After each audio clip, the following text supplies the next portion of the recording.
Welcome back to Advent of Code 2023, day 19. We've got 50 seconds. Let me try and boil my kettle as fast as I can.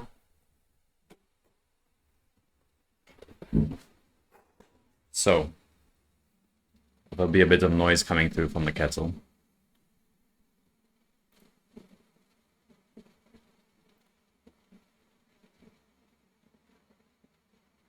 Let me just open up some stuff.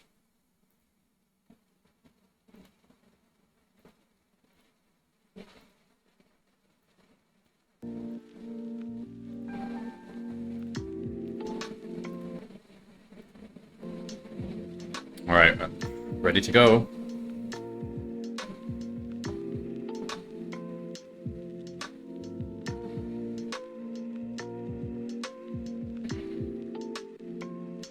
Two, one. Hello, here, football 17. Let's go, 19. Aplenty. The elves of Gear Island are thankful for your help and send you on your way. They even have a hang glider that someone stole from Desert Island. Stole? Oh, they're talking about... Okay, the hang glider from there. Alright.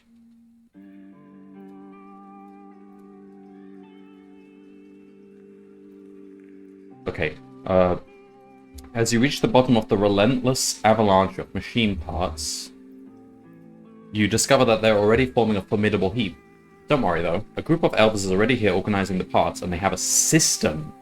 To start, each part is rated in each of 4 categories. X, extremely cool looking. M, musical. A, aerodynamic. S, shiny. Then each part... Wait, so... Okay. So they're not mutually exclusive, I guess. Thanks for the good luck, Herr Principal. I hope this won't stump me too much. Yesterday's was hard. Had a nice easy solution, but it was hard to reason out if you didn't know Pick's theorem, which apparently is what most people used, or at least the ones that solved it quickly. Which I've never heard of. I've never heard of Pick's theorem, but I know it now, so... Alright. Each part is sent through a series of workflows that will ultimately accept or reject the part. Each workflow has a name and contains a list of rules. Each rule specifies a condition and where to send the part if the condition is true. The first rule that matches the part being considered is applied immediately, and the part moves on to the destination described by the rule. Consider the workflow...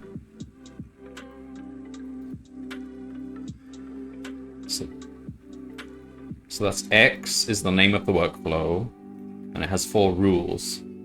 If workflow X were considering a specific part, it would perform the following steps in order. If X is more than 10, send the part to the workflow named 1.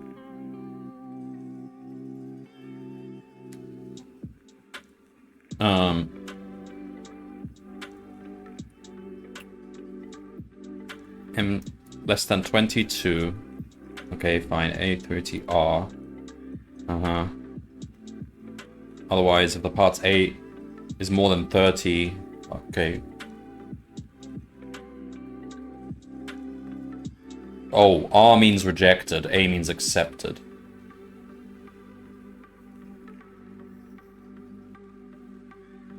So, there'll always be...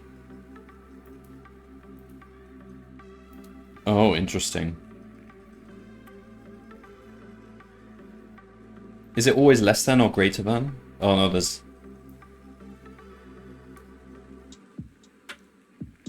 Well, it seems like it's always less than or greater than. Parsing, well, we can use Python's eval, but might not need to. Okay.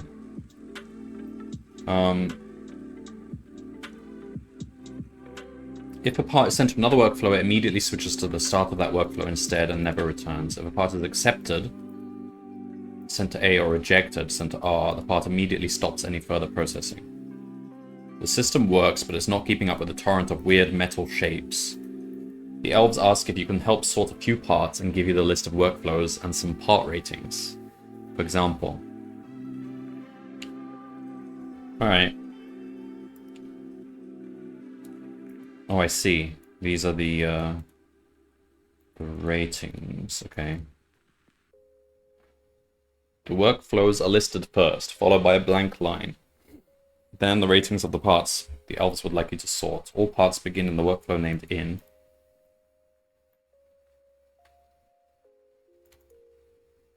Okay. Ultimately, 3 parts are accepted. Okay.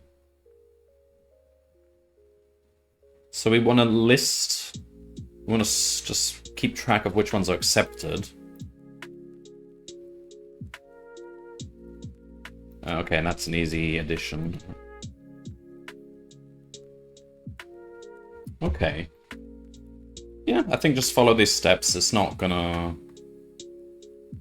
I don't think... I mean, you could set it up so that it infinitely loops, but then it's undefined what happens there, so I don't think that'll be allowed, so... that should be fine then.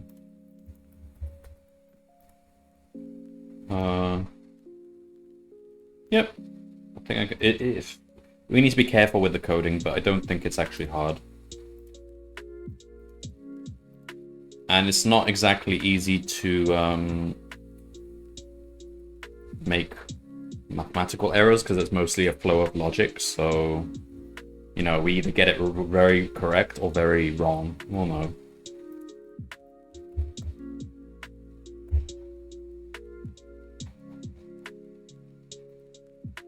Okay, so...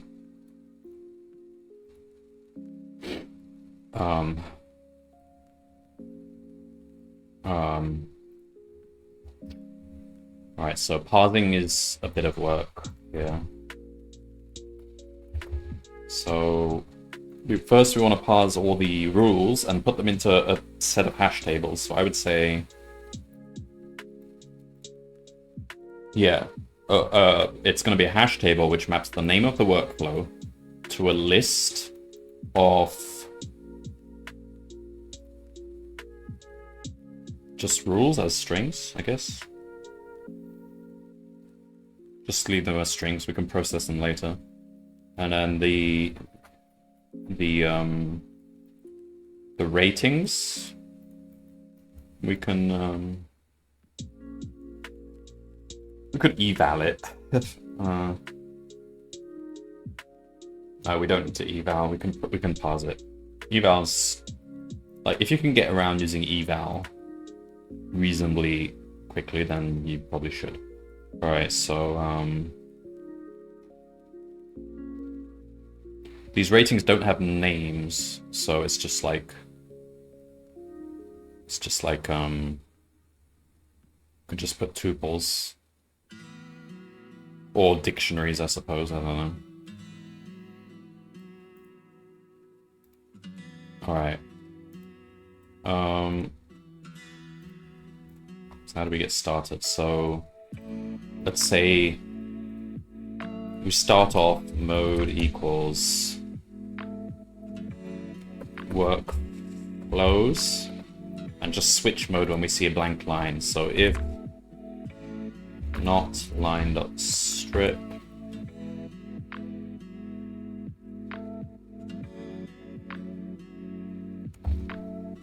mode equals ratings continue. Right, so if mode is workflows, then we parse. Okay, so we need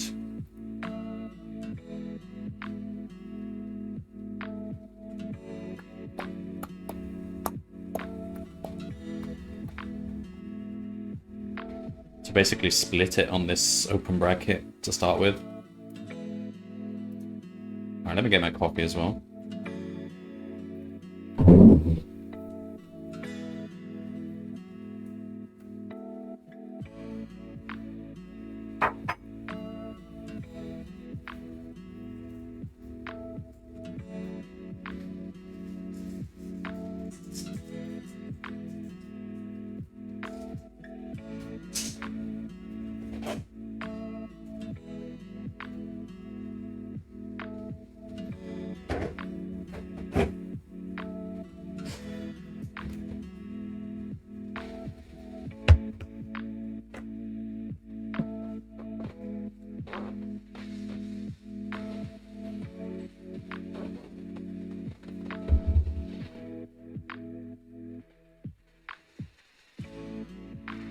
Sorry, 1 second.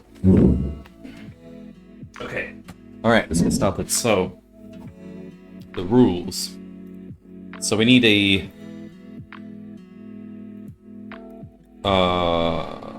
workflows equals just a hash table, right?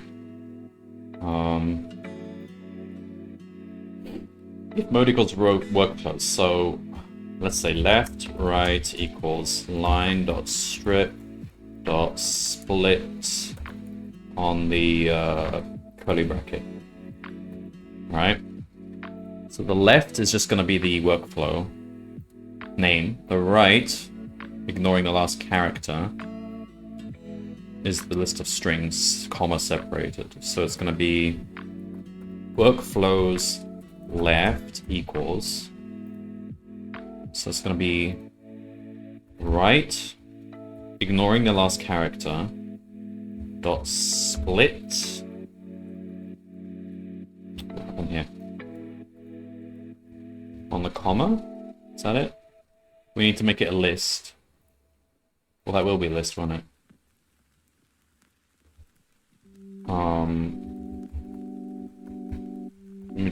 Let's see what this looks like then. So, that's a rule, that's a rule. So not all of them have accept or reject. I mean, that makes sense. So... okay.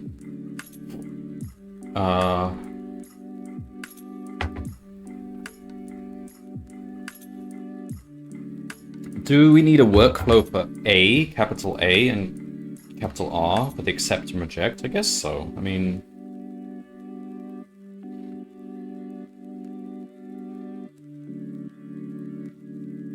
we don't care about reject. Or maybe we just want to store the accepted in a separate bucket. Alright, so, anyway. Before we do that, let's parse this stuff, so... so it's going to be...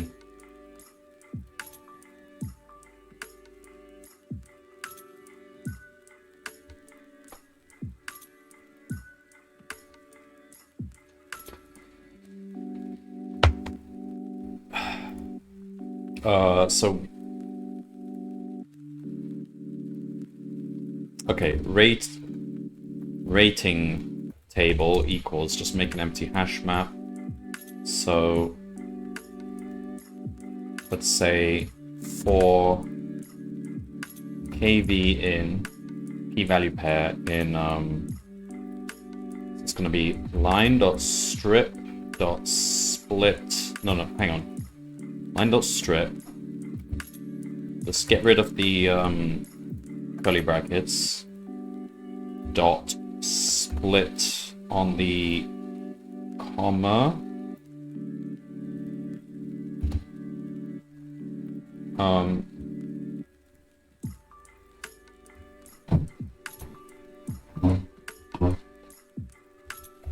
So that gives us a string which looks like that. So it's going to be...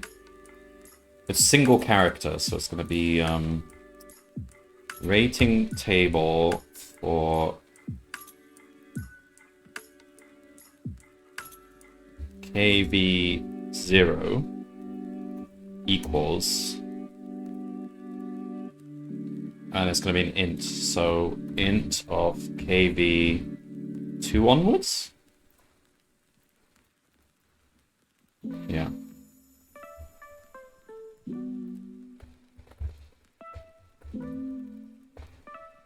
Oh, we need to put this in the ratings table, so...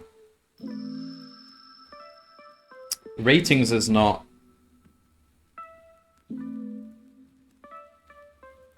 okay, so ratings, yeah, okay, these are ratings, but what the actual... the actual thing is a parts list. Let's put it like that.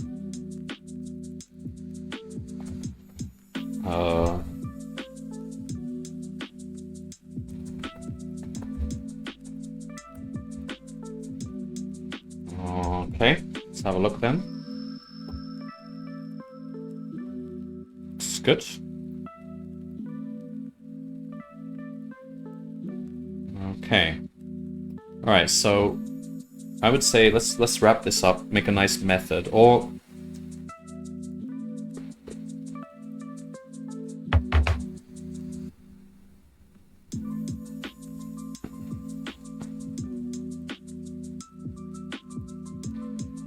let's define a method which is gonna, given a part, it's going to just get the boolean, if it, whether it's accepted or not. Is accepted part. All right. So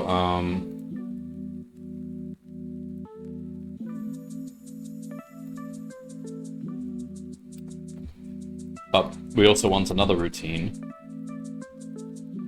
or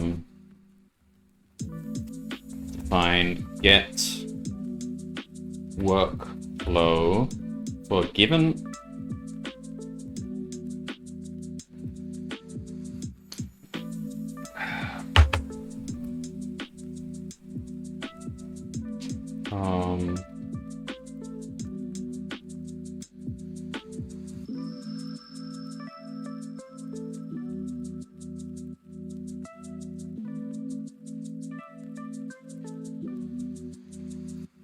for given workflow,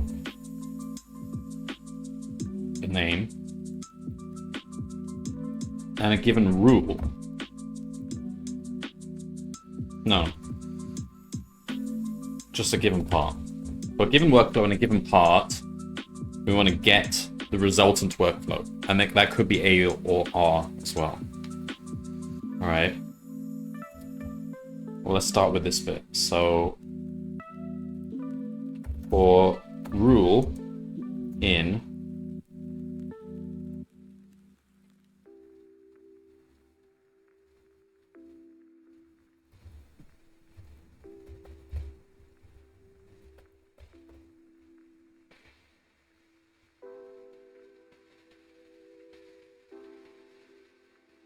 just say workflow is the actual value in this table. Okay, so for each rule in the workflow,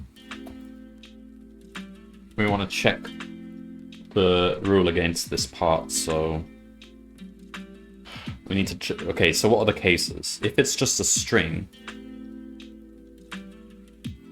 if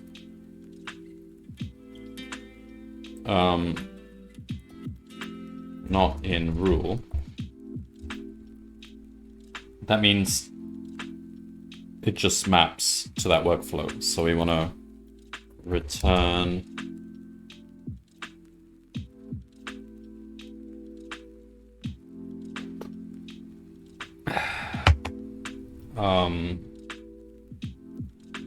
let's say workflow name, return.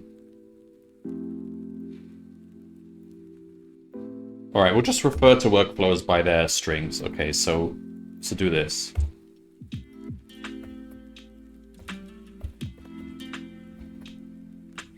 All right.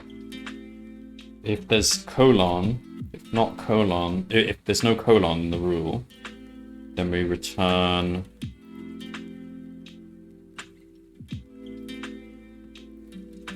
rule. That just says the name of the workflow, NXZ, for example. All right. So the other case is that there's a colon. So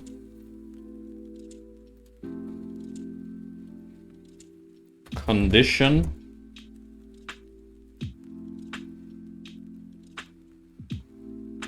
workflow equals rule. Oops, should be there. Rule dot split on the colon. So we want to check the condition, and the condition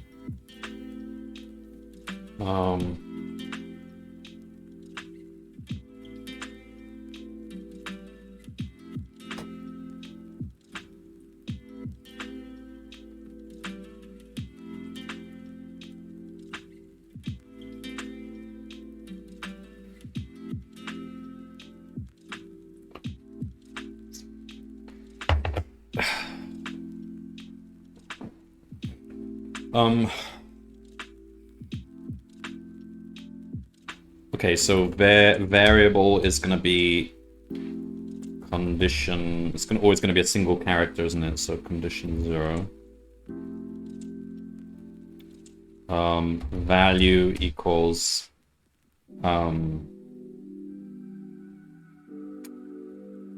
condition 2 onwards. I guess it's always going to be like this. An int. Right.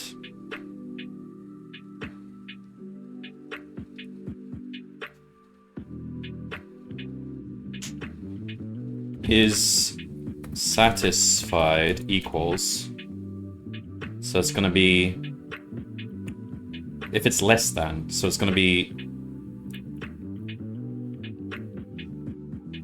part,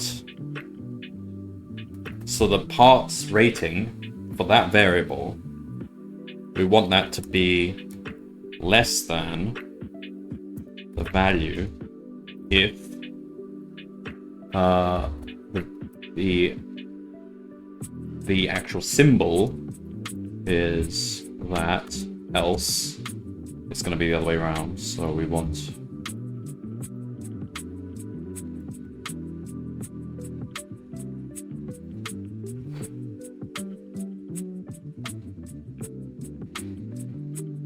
part.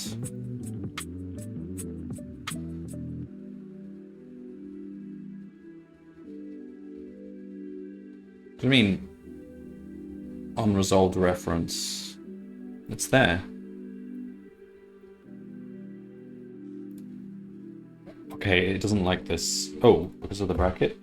There we go. Okay. If is satisfied, return workflow. If not, then we go to the next one. So there should always be one. Right? And then to work out if a part is accepted, we say workflow equals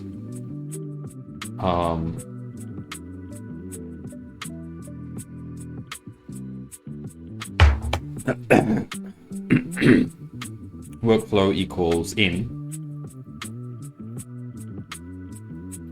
while workflow not in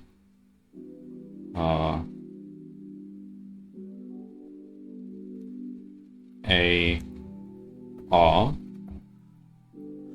we say workflow equals, so we're going to replace it with whatever the next one is. So get workflow.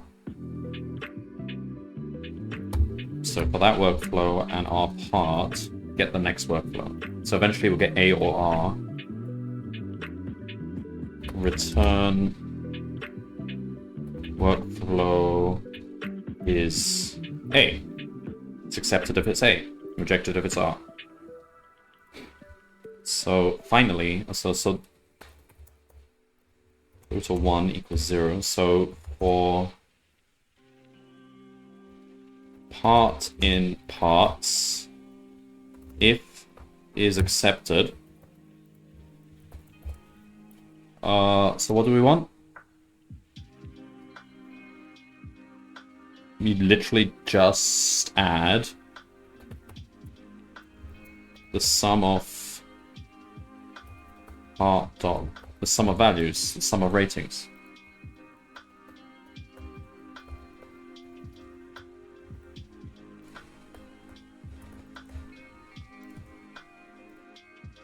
Is that it? Alright, see if this runs first time. Okay, what's my track record for first tries here? Without testing. Well, it's improved. Today, the track record has not been great though. Part 2. Even with your help, the sorting process still isn't fast enough. One of the elves comes up with a new plan. Rather than sort parts individually through all these workflows, maybe you can figure out in advance which combinations of ratings will be accepted or rejected. Each of the 4 ratings X, M, A, S can have an integer value ranging from a minimum of 1 to a maximum of 4,000.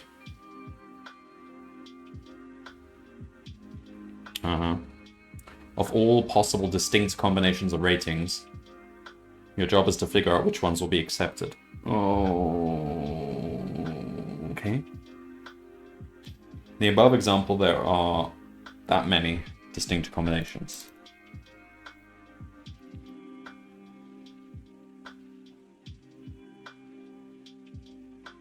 Consider only your list of workflows. The list of part ratings is irrelevant now. How many distinct combinations of ratings will be accepted by the elves' workflows? So obviously we can't try them all.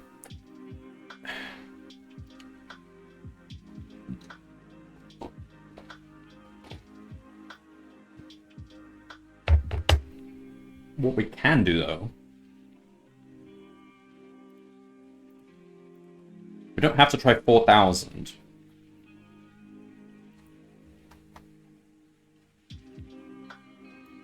But what we can do is split up the number line into sections. So there's like 2738, 2206, and so on.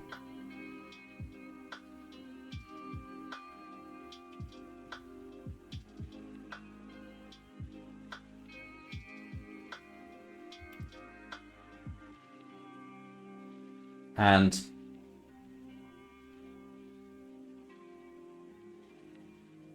if you have all those sections, how many sections would there be? Will there be at most, like, I don't know, 4 times however many, 2,000 or so. That's still too many, isn't it?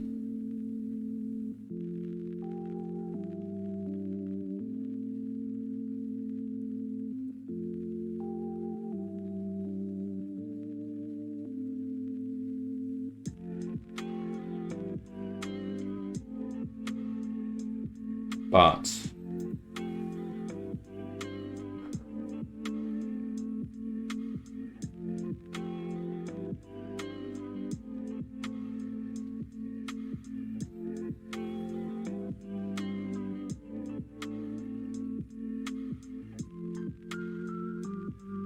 see, then we wouldn't have to try all 4,000. Instead, we'll only have to try the event points.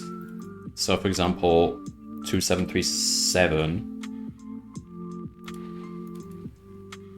2207, 3125, because those are the only interesting places, like I would imagine, because everything in between isn't going to change anything, so there's no reason to use it. But we just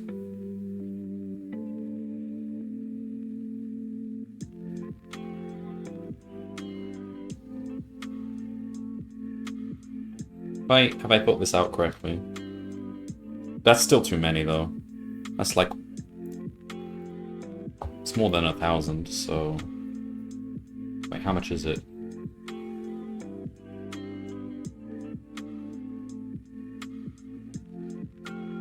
Yeah, it's gonna be at least 1,000. 1,000 times 1,000 times 1,000 times 1,000.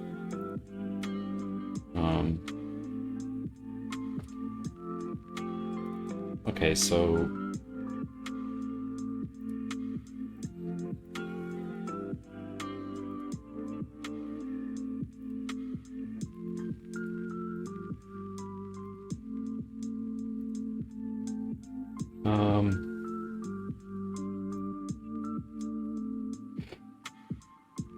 Also, let's show the, So I was thinking just create a set of event points, but that's too many. Oh, wait. But that's not per... Hang on. That's not... So, it's not 1,000 per letter. It's actually... Okay, this could actually work. Let's think.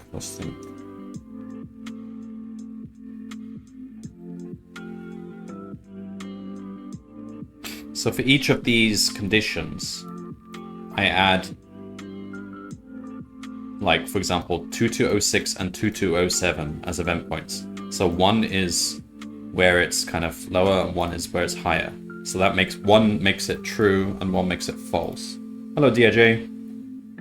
So if I just accumulate all those event points, those are the only ones I have to check? Because everything else in between, we know...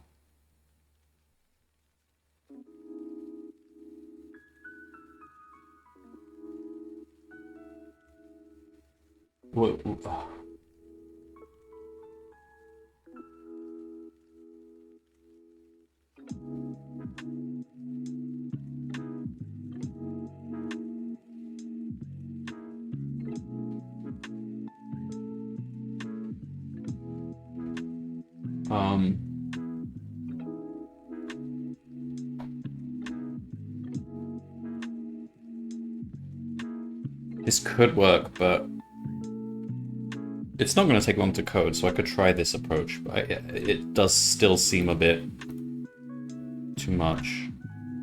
Let's see what kind of numbers we get, because if it's like 500 lines, so it's going to be 1,000 altogether. So if we assume it's split evenly, like 200 per, then it'll be like 200 to the power of 4, which is actually too much, really.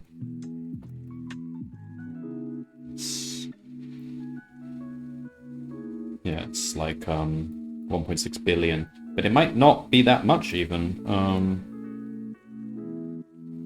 All right, let's just get the numbers. All right, let's see. So I'm saying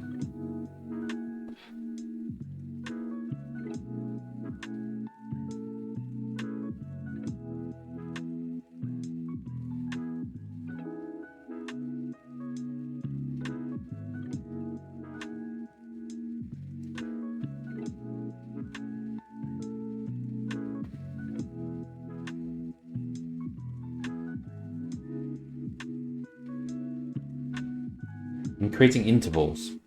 All right, let's just right, part 2. So I'm creating a set of, instead of just create intervals of all the places where all the different segments of A we need to check. Because we know everything within that interval will have the same result for A, will produce the same decisions for A. So if we split everything up in intervals, so for example, if it's 2, 7, 3, 8, then let's say we go...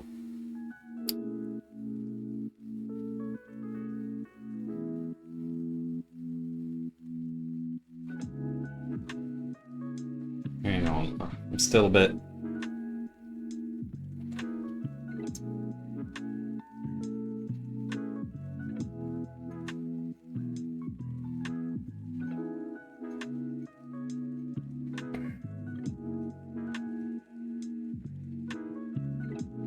Yeah, so if 2738 is an event point, then we can say 2737.5 will be just to the left of that. 2738.5 will just be to the right of that. Those two define the kind of like the interval, or the two different intervals we need to check. Like, we can use floating points here, it'll still work. So, is there any reason we would check 2738 exactly? Not really.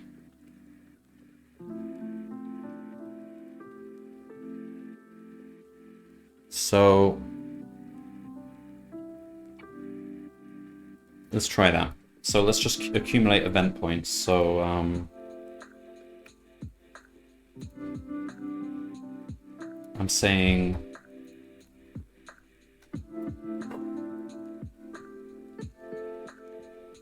event points equals, so it's going to be x just maps to an empty list, m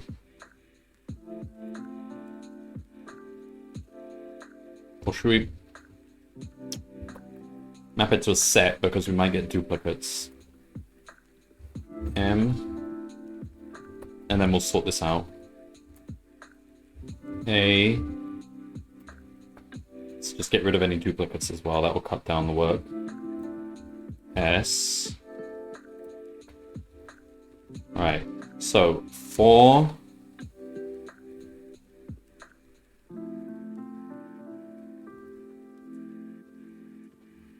alright, we've got the parsing already up there, so we can do it while we're doing part 1. So let's say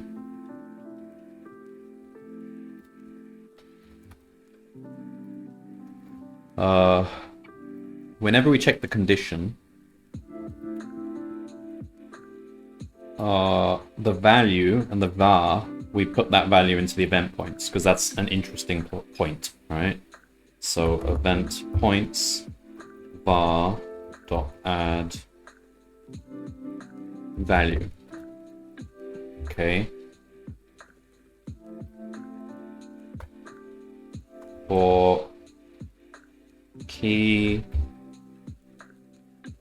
in event points dot keys, let's say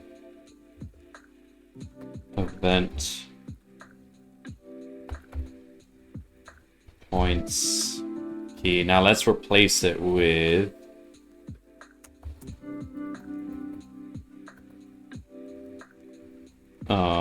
the sorted list, because that's what we want. Does it even matter? It does matter, probably. Alright, list sorted. Event points key. Alright, so now print what this event points looks like. So I think these are the only points that matter. We don't need to check everything else. Is still a lot, though. Let's see how many we've got as well. Print length of v for v in event points dot values. Whoops. Print. Let's make that a list.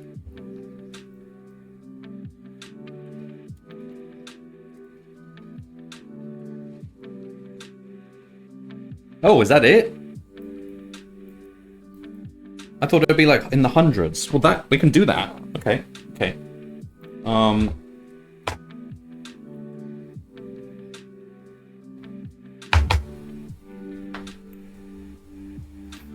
So we want to try all intervals then.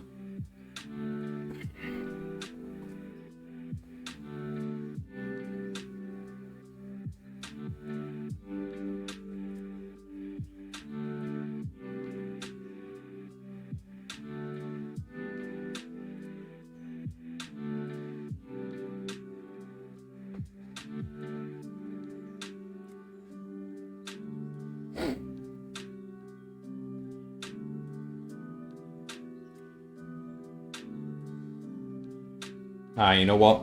I think we need a different event point. So let's say event point is actually the first point where it changes. So if it's less than, okay, so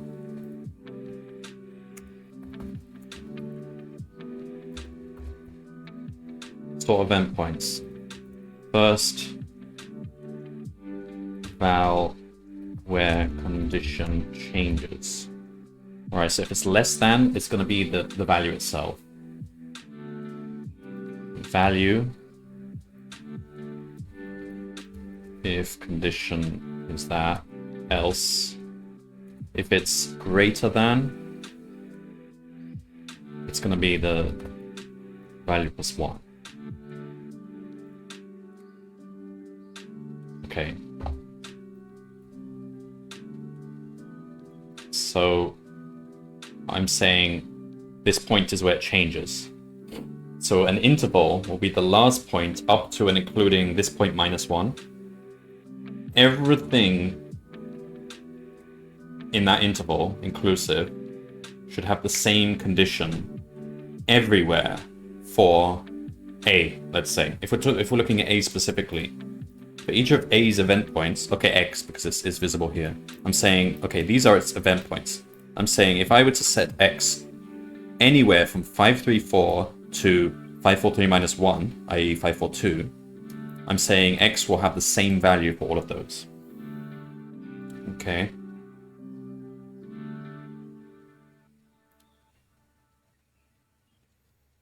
And so I can attribute an accept or reject conclusion to that entire range. So ultimately what we need to do is look at all intervals in one big Cartesian loop. So let's say for I in range length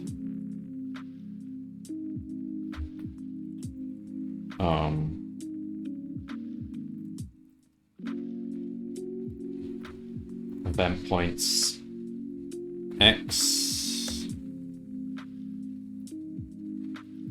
-1 because we don't want to.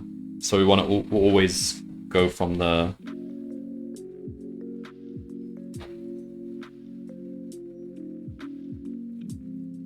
What do we do about the left endpoints though? We're gonna have to have 0, so we want 0 in there as well.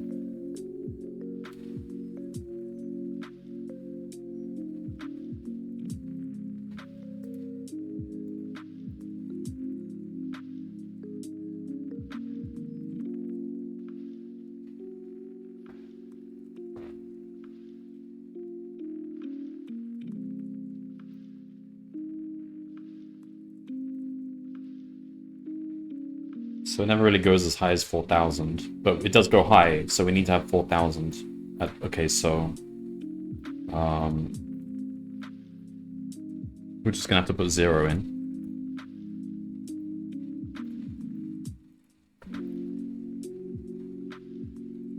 Dot insert 0 number 0 and inverts dot append. It's up to and including 4,000. All right, let's have a look again.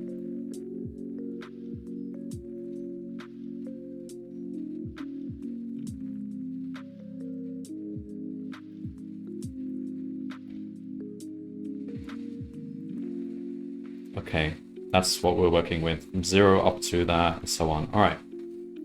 All right, let's do the I loop then. For I in range, so it's going to be length of event points x -1. So every item is going to be compared with its next one, but we're not dealing with the 4,000. Oh.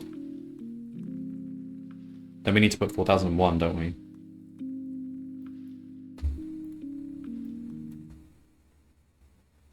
Okay. That's fine. Alright, so for I in range endpoints, okay. And then we gotta do this, but for each of these. For J in range, length of endpoints, X, A, what is it?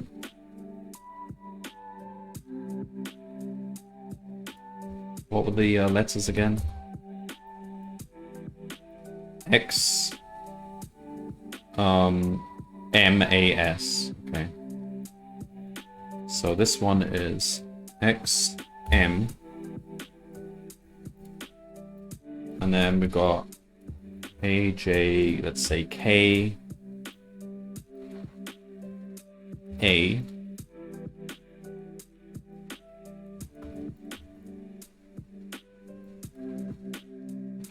for L in S. Okay. Let's create a part which represents kind of, I don't know, say the midpoint of each of these intervals. So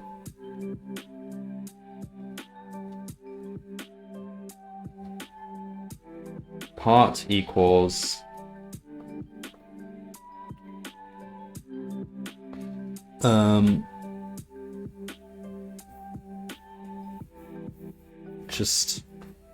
just the midpoint. So part equals, it's going to be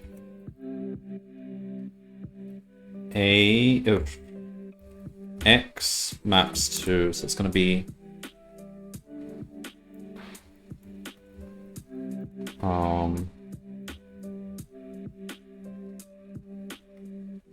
we need some more variables here because it's a bit confusing.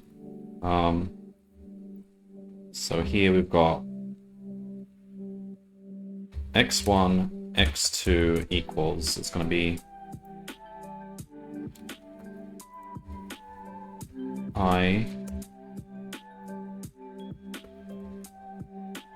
plus 1.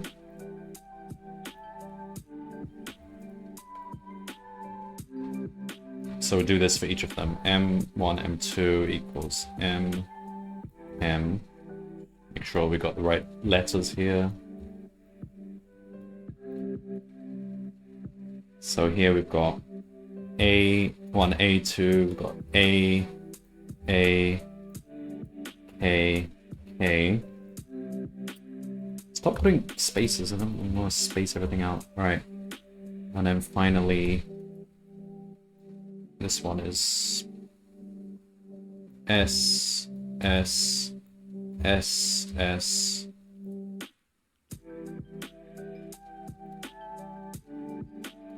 L. Probably. Okay. And L.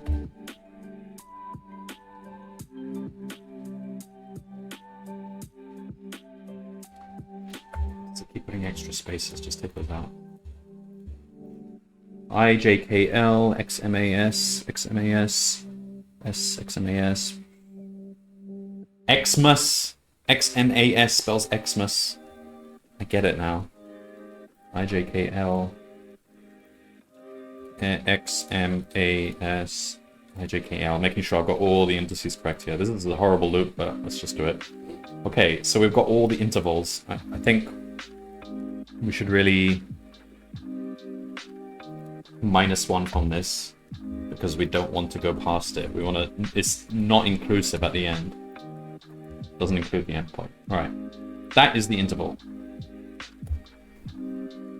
So, part equals. So we want x maps to x1 plus x2 divided by 2, let's say.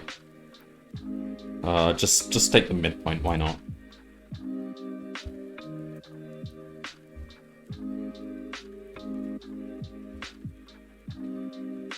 No real reason for doing this, but I just feel safer. We could just round down as well, but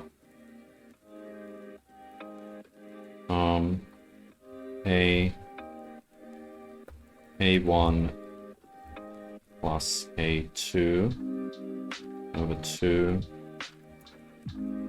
S1 plus S2 over 2. Alright, so that's the new part we're going to test out. If is accepted, so if that part gets accepted and does that whole process, even floating points are fine. Yeah.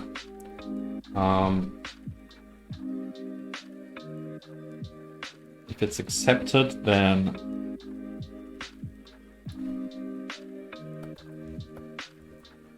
we want to add all the points that count. So basically,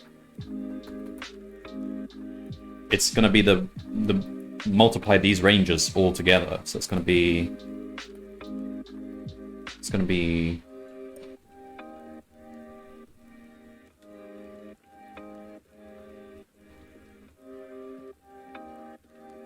x2 minus x1 times m2 minus m1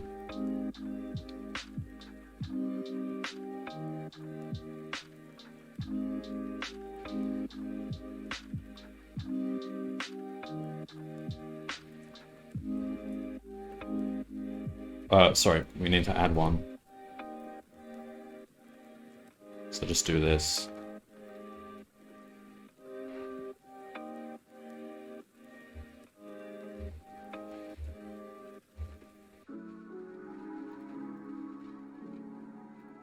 God, if this all works, okay, that's grotesque, but I mean it makes sense. The real, I think the logic is correct. It's just a question of whether it runs in time. But I mean, there's that many endpoints, so multiply them together. I think it would work.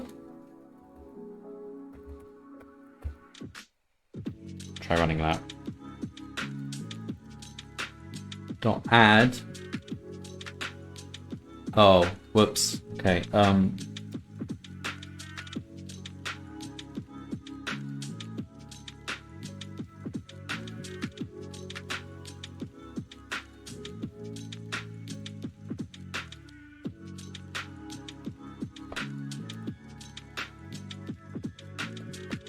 put a hack in here.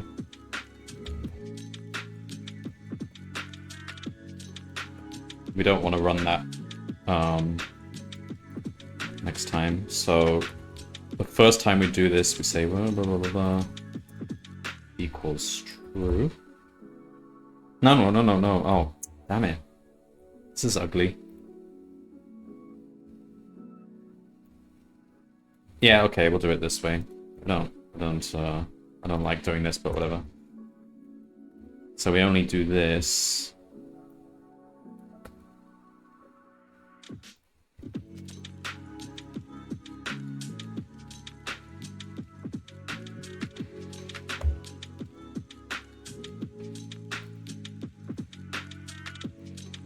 So we only do this if we set that to true. So what we're doing, we're saying that basically if update endpoints, event points. It's not. Okay, let's just finish this, then we'll refactor. Do this. Okay, change it here.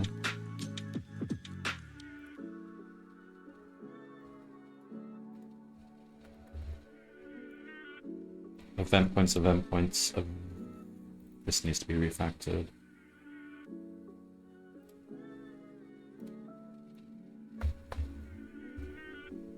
Okay, if we update event points, then we update event points. Okay, we only need... I mean, I should be doing this outside of get workflow, but whatever.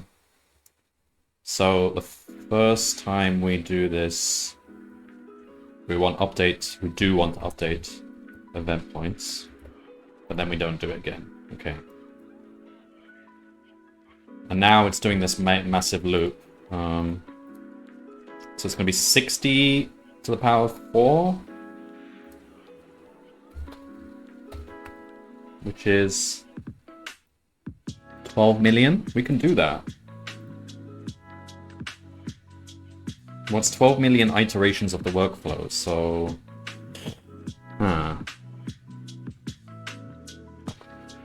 it's 12 million multiplied by how long it takes to do the workflow. How long does it take to do the workflow? I'm not actually sure. All right, this might take too long.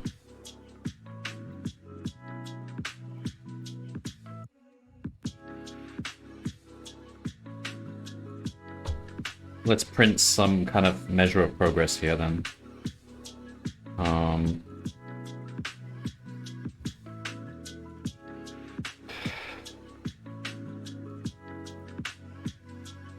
Print x1, x2. All right, let's just see how many x's we're actually getting through.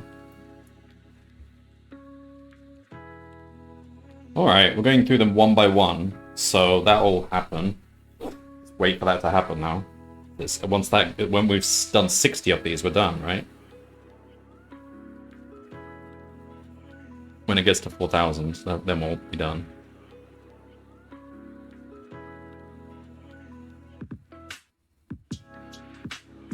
We could run it on the test example, because I feel like the logic is mostly correct here, because everything from one event point to just before the next should never change on all the acceptance should never change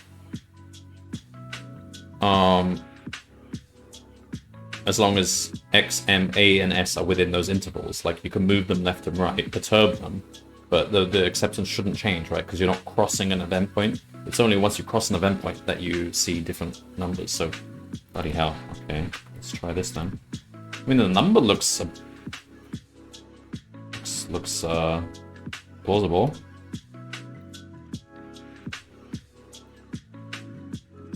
Nope, it's wrong. Fuck. We try the test example then.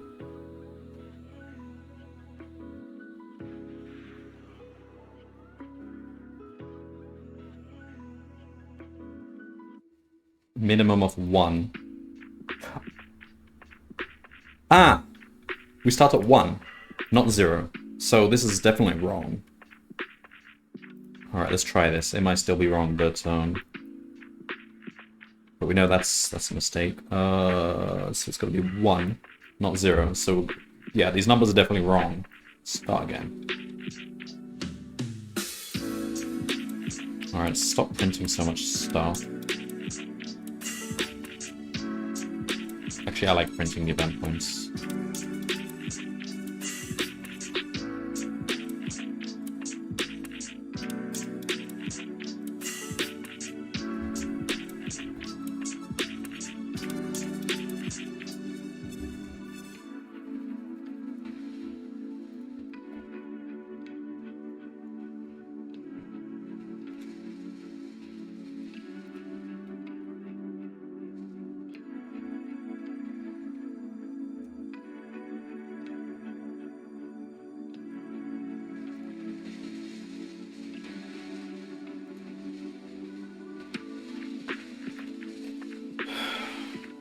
Alright, so this is one approach. The other approach I would have done if this was too slow would be to build a decision tree of all the...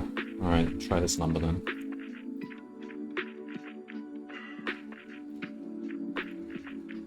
It's only off by about 70. Nope, still wrong. Fuck.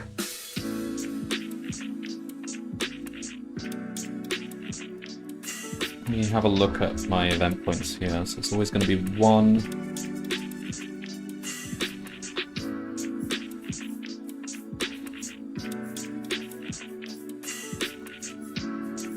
Can't scroll easily. Ah, man. I feel like the logic is pretty good. We just need to find out where the mistake is. 4001. So they said...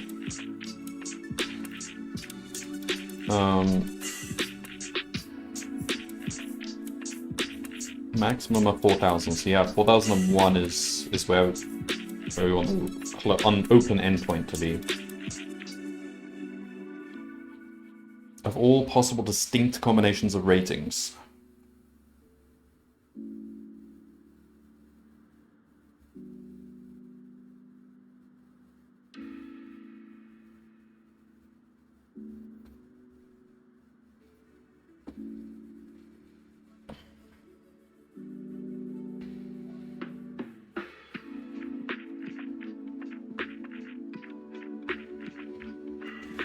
Ooh, hang on. Alright, I want to look at these. So, just make sure they're all distinct, because when we inserted the 1 and the 4000, we might have...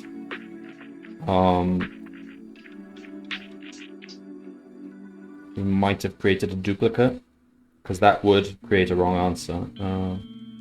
So there's a 1. Okay, it'll be a very nasty edge case, but...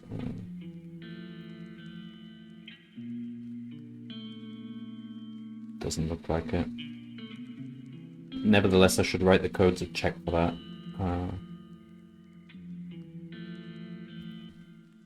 And then finally... yeah, I don't see any duplicates.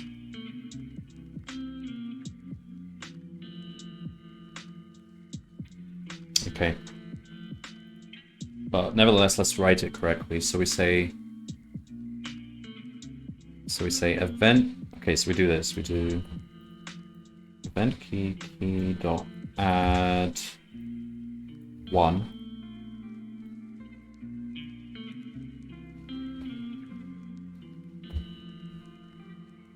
The heck? What happened there? Okay, duplicate line. There you go. 4001. Take that out. So that should no, don't debug. Okay. Alright, let's try the test example then.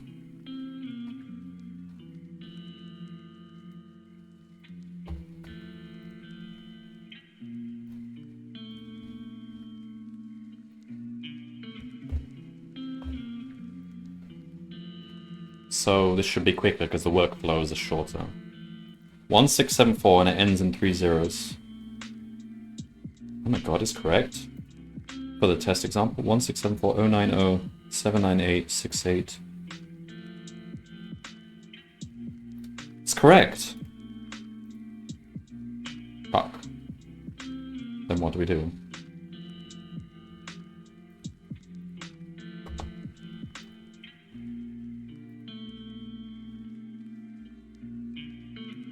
So we've got the right algorithm. There must be something very slightly wrong here.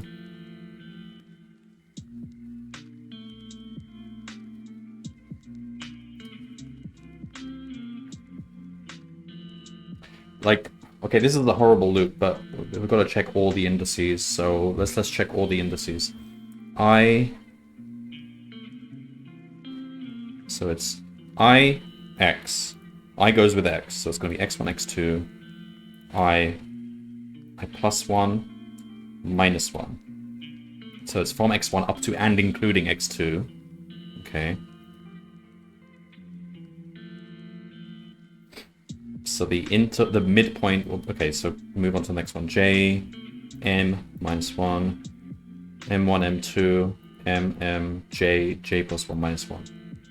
K goes with A, A1, A2, A, K, K plus 1, minus 1. L goes with S, S1, S2, SL, S, L plus 1, minus 1. So the part is going to use the midpoints. X1 plus X2 over 2. If I just round down, we don't need to use floats here. It doesn't actually matter.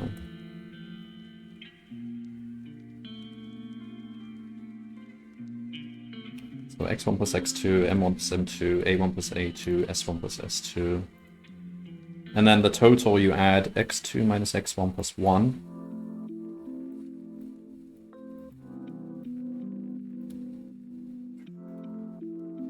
Looks right. Let's check this again.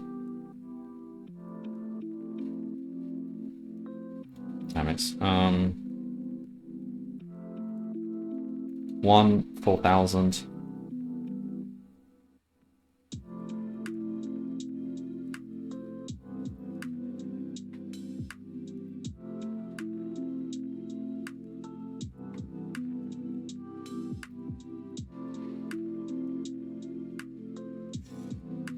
Try running it on the big example again.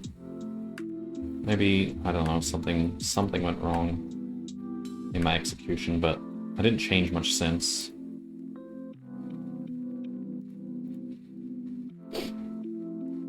And we're not altering the workflows, are we? We never change. No, we only pull out the rules.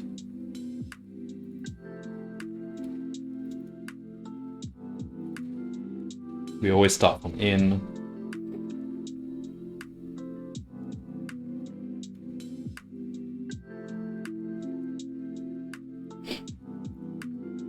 Okay, run it again then.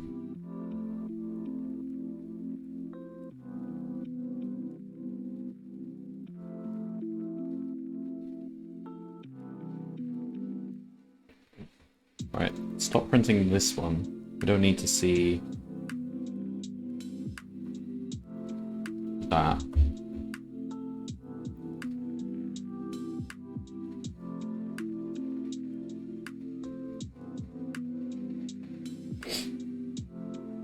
So this is one where you wouldn't expect to be correct on the small input and wrong on the output, because they're like,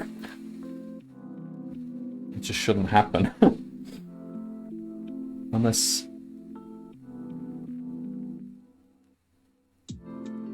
Because the only thing that's changed is the number of lines here, really. It's the same type of things. It's not even more than 4,000. It's the same kind of ranges. What on earth could have happened?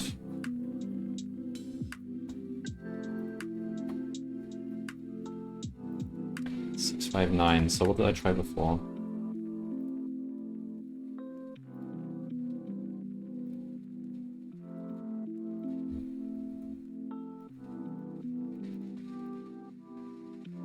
How could it be too high? Combinations of rates.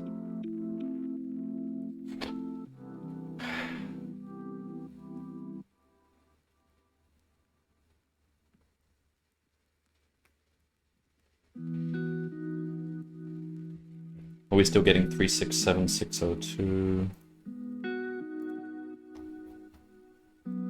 Yeah. Unbelievable.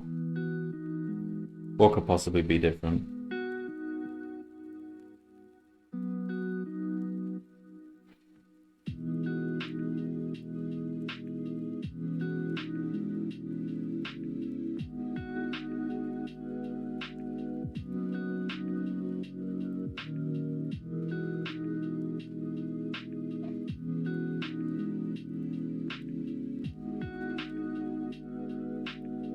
We don't care about the parts, really.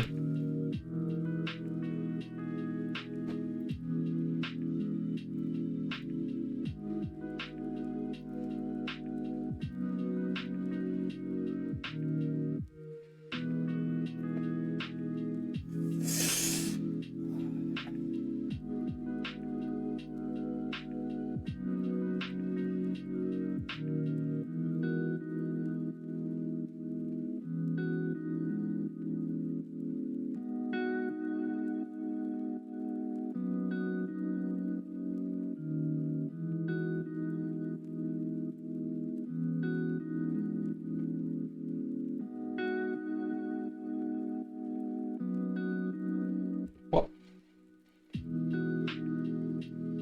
Why are we still printing all this stuff? What are we printing here? Print part 1, print event points, that's fine. Okay, fine. Wait, why are we printing stuff before? No, okay.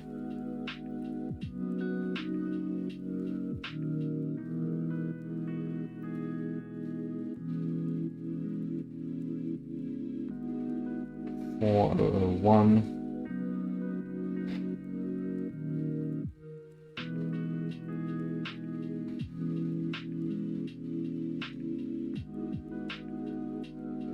Oh my god, this is a crazy edge case, because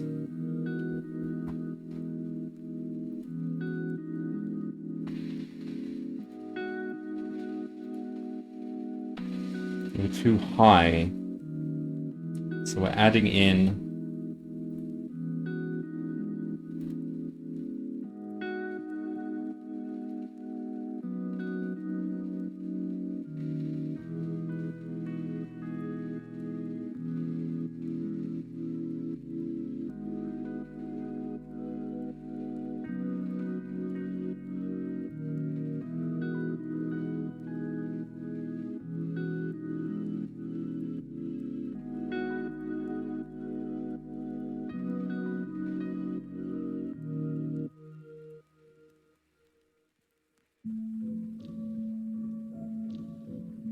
they're not even consecutive, because that would make it... Well, I don't see any cases where it's consecutive.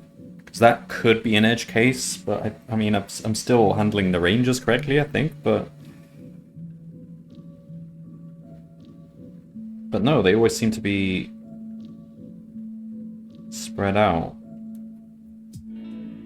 659 is what I tried. Too high.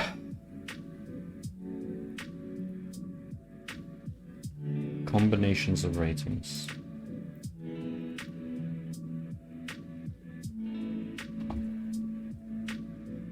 Is it definitely in sorted order? Yeah.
It looks so regular. There's nothing weird about it. There's no consecutive numbers. It's all nicely spread out. Like, look, let's check if there's actually any consecutive. We can check it easily enough.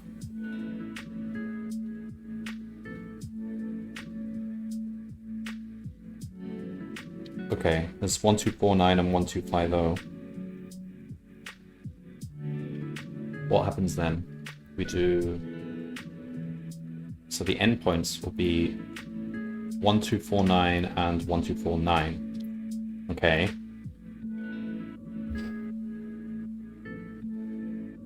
It's going to be 1249 up to and including 1249. So is that an edge case which throws off our approach here? So it's going to be... So the part will use 1249 divided by 2, so that should be okay.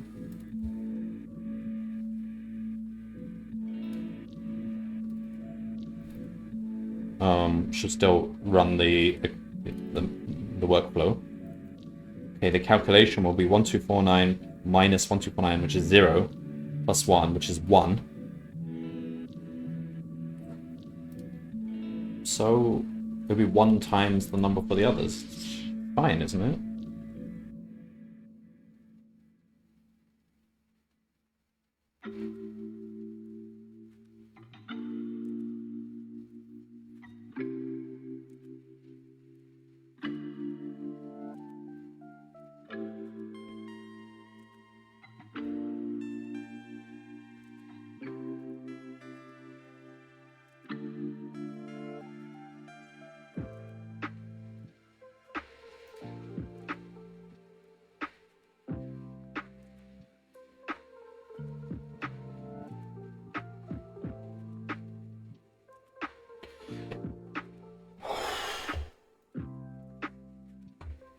So I don't think that's an edge case. That's just a normal interval. What else could happen? Nothing else. If these are numbers and there's in sorted order, there's nothing else that could be wrong with this, right? And then 4001. The only other edge case is if this was 4000 or something, but it's apparently not.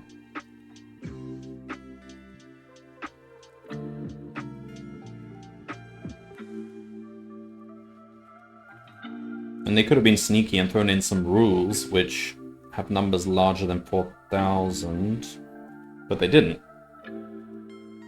Same goes for 0, but they didn't.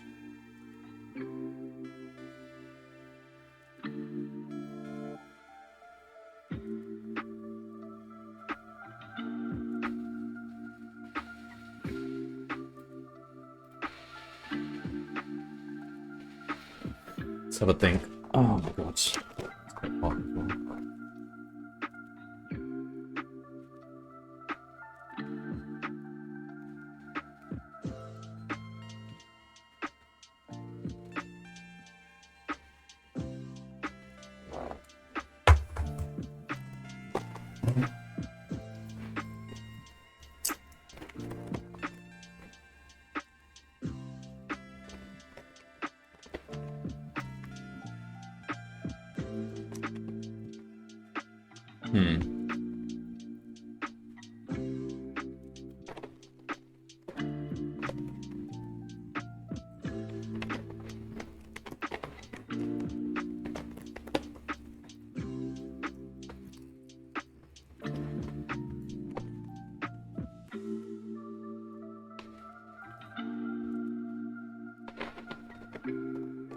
What happens if I just discard all the parts? Is there something weird about the input? No, we need at least one part to update the workflows, don't we?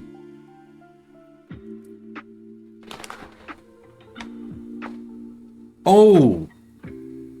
Oh my god, I'm so stupid. I know what the problem is.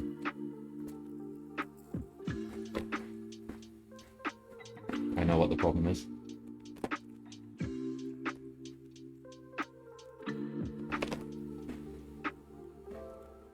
Let me finish eating these crits.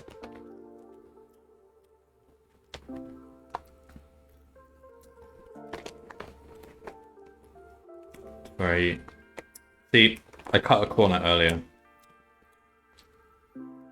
And I even said at the time, this is cutting a corner, and it was a very bad corner to cut because it made my answer wrong. It's to do with updating the event points.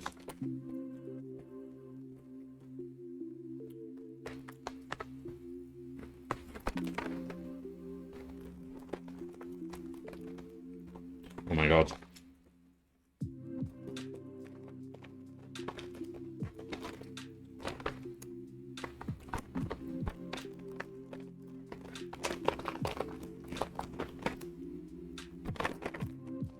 Okay. Almost done with my crisps. Let me explain my error. Gotta wash my hands now. Don't want to get crisp all over my keyboard. There's already enough crisp all over my keyboard.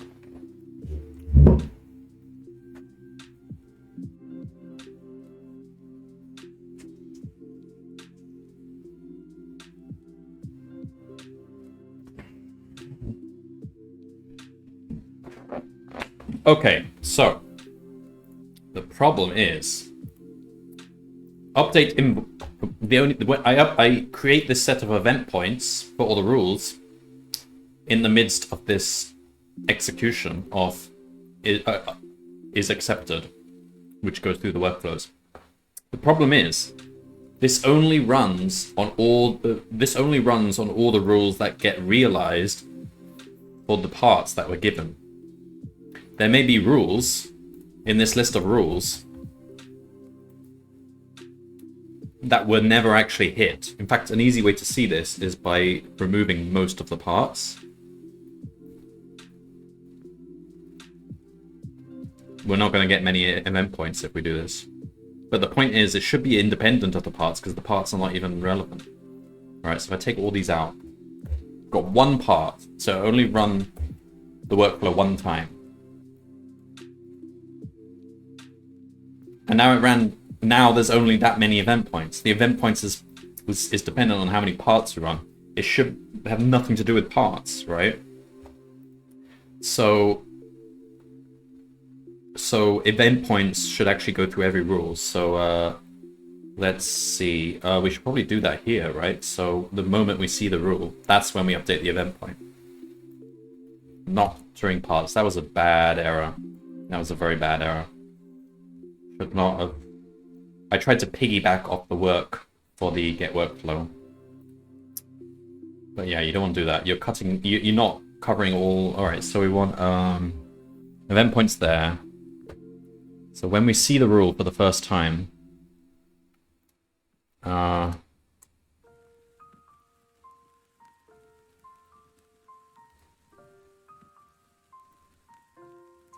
where are the rules? Here.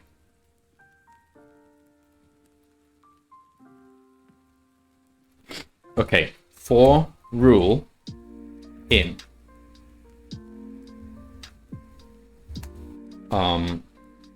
let's say workflows left, right? In fact, left is not helpful here. Let's call it workflow.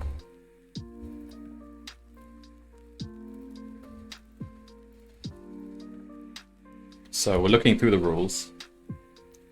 We want to store event points. Let's take this out. Put it here. So we need to figure out the var. Okay, so we need to do all this parsing.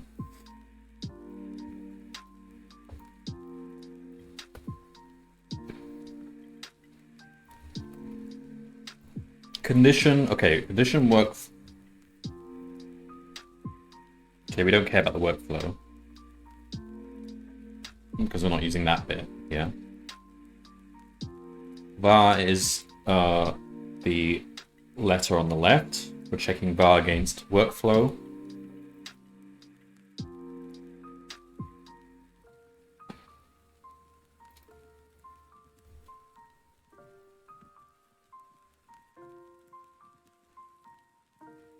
Sorry.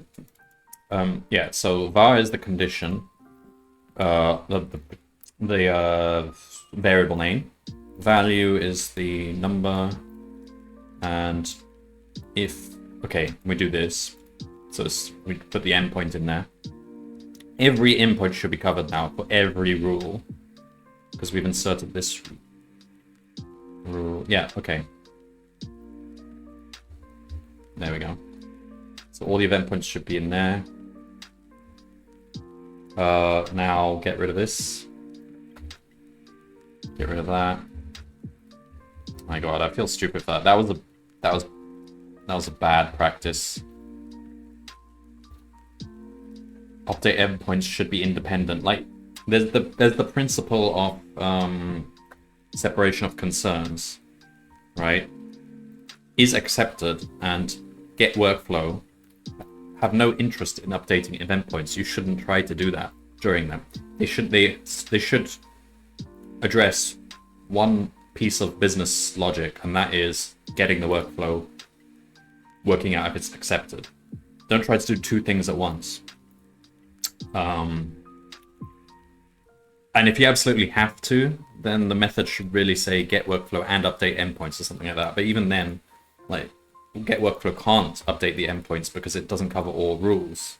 So yeah, that was naughty, very naughty. So if I do this now, get rid of that. So part 2 deals with the event points. Try running that now. Problem now is there's going to be way more event points.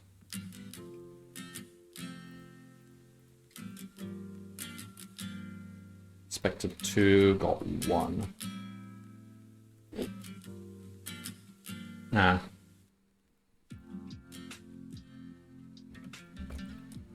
Need to not in rule. Continue. Now, how many event points are we going to have? Because this is probably going to be too many, isn't it? Oh, bloody hell. That's way too many. Oh. Alright, now we're back to square one. Well, let's see how long it takes, but...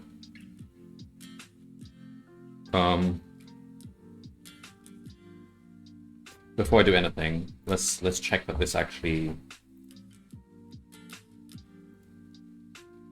works on this smaller example. 6171.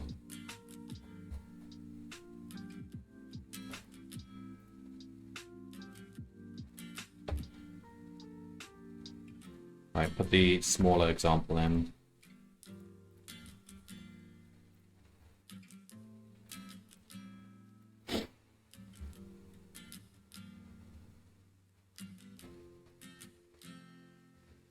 Alright, so we got 68000, yeah, that's correct. So it's right. We've got all the event points this time, of which there are that many. Okay. So if we actually run it, is there any way to cut corners here?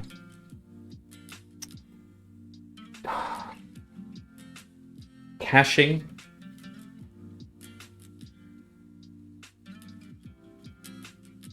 Not really, because what would you cache? We're trying a new part number each time, but we are hitting certain ranges. Oh, there's clever things you can do with decision trees, but man. Some of these rules are never addressed, for example, but some of these workflows never get seen. Like, for example, QQZ.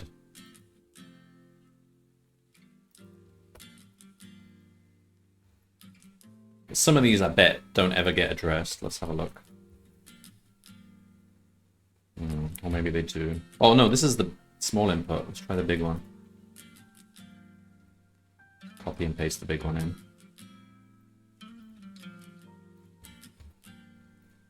Like, we could do trimming.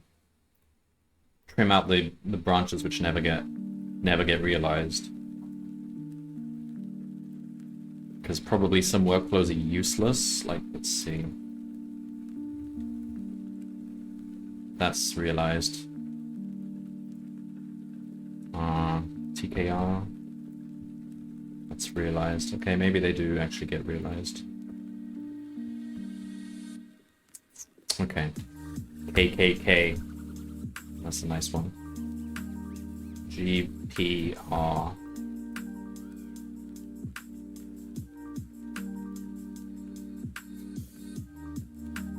They only get realized once. So it's quite a tight tree, isn't it?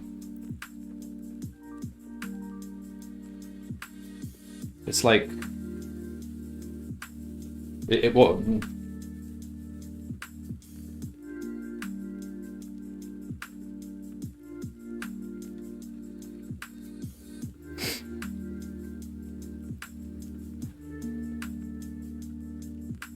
I think I guess the correct approach for this is to build the tree, then look backwards from the nodes, and you can actually build up the interval exactly. If you go from a leaf to the root, you can work out where that was the correct way to do this. And it's not hard either. You work out, if you go from the leaf to the root, you can work out exactly what range it needs to be to hit that leaf. Just go upwards at each step.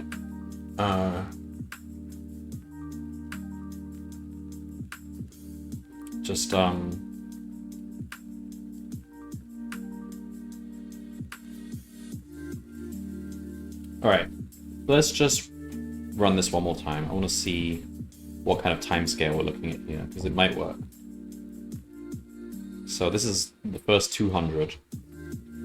Let's see if we actually progress. Or should we print the J's as well? Let's print the J's.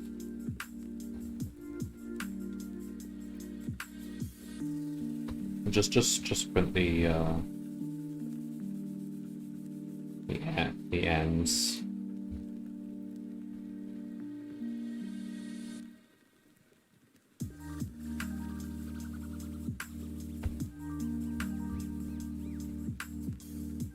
Alright, let's see how fast it goes. It's not terrible. So we've got to wait for that to hit 4,000 4 times. That's not bad, to be honest. Should we just... I mean...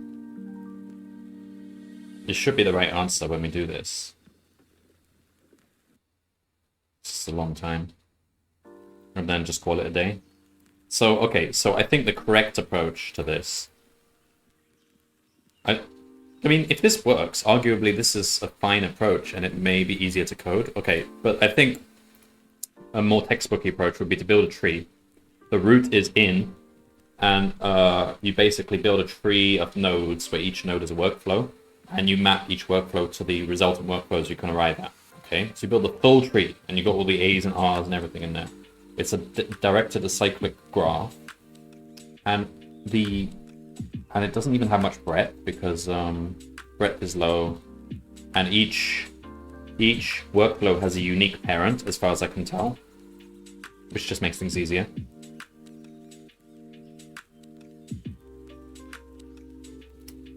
If we can check that that's actually true, then that makes it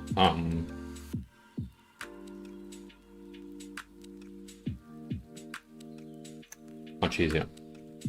Okay, so then once you've got that tree, you can use recursion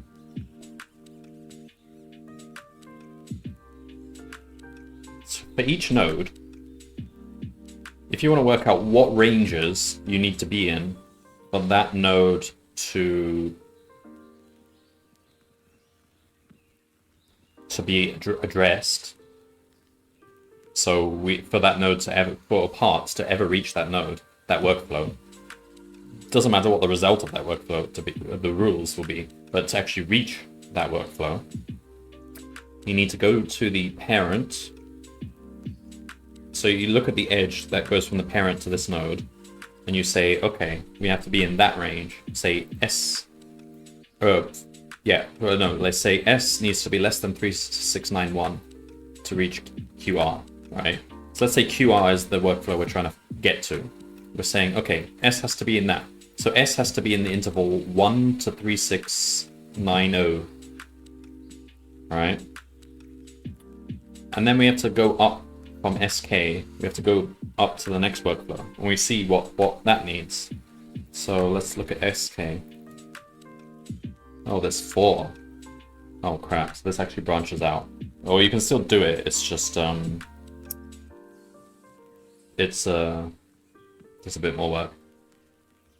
Oh no, there's only one which actually counts. These are SKJs. Okay, maybe we're still good. Alright, so this one, TZG. This is saying if A is less than that, we get to TSK. So now we know that A has to be in this interval, S has to be in this interval. And then we go backwards again. TZG. Okay, CNN. Now this one's interesting. A has to be bigger than 2517. We already said A has to be in a certain interval from 0 to 3000 and something. So now we combine these two intervals, merge them. We get that A now has to be from 218 up to 35, whatever. So to start off with, A, X, M, A, and S are all 1 to 4000, right? And each time we go up a node, we cut down one of those intervals a bit. So if we bubble up to the top, we actually get the final set of intervals needed to reach that workflow.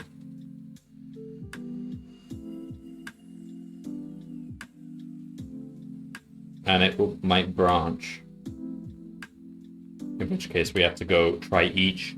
We actually split and we find different sets of intervals. Okay. Either way, if we can do that recursively, then all we have to do is run it once on A.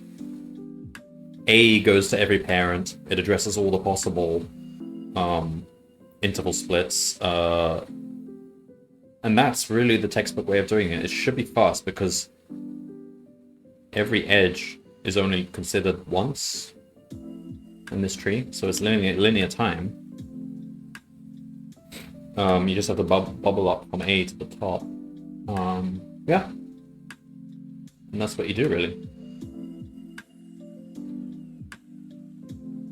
Hang on, how many times is this gonna... Oh no, it's not gonna go 4 times. It's gonna go... We're going through... this 60 times. Fuck. This is gonna take too long. Yeah, this is gonna take too long. It looks like we do actually have to do the tree approach. Because... we go... basically we have to go through all these 300 times. So we're like 1% of the way there. When it hits 4000, we've basically... Fuck, okay, yeah, we do actually have to do this tree. Okay. I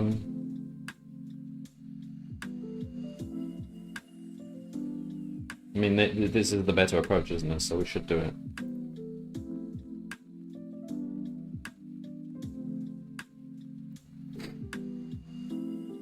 It's a shame, because I quite liked this idea. It's just...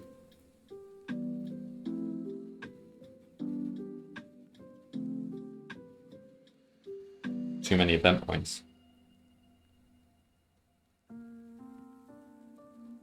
But then... yeah, okay.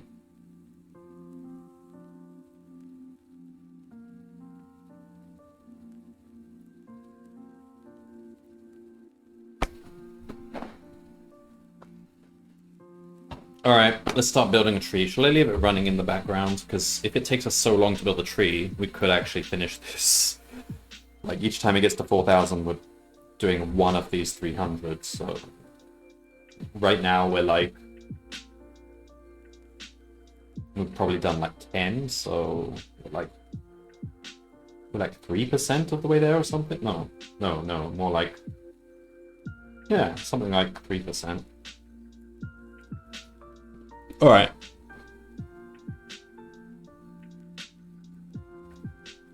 Let's think. So we need to build a tree.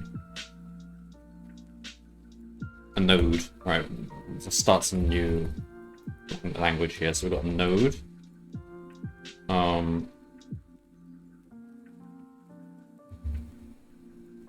So...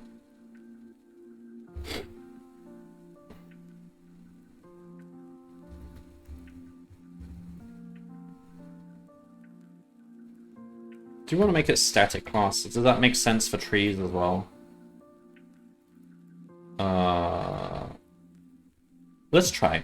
And if we hit a problem, we can always go back to the classic way that I used to do it. Alright, so class node.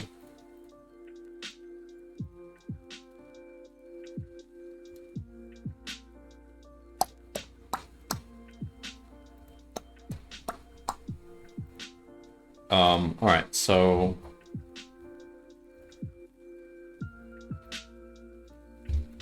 So we don't need an init, but we need, I need to remind myself how... So we need a name, basically. Let's just say... Don't want to use name, that's a reserved word. Oh, that's fine. Okay, name, string. Right. Actually, you should do stl.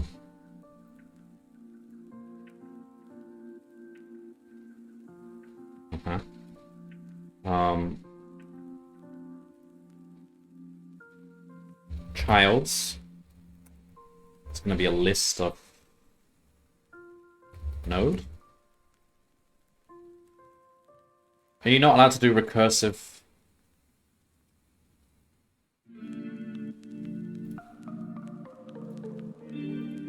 Wait, is it supposed to be curved brackets or square brackets here? I suppose you're not allowed to do recursive. Yeah, I can see the problem with that. Yeah, fine. It's a list. Okay.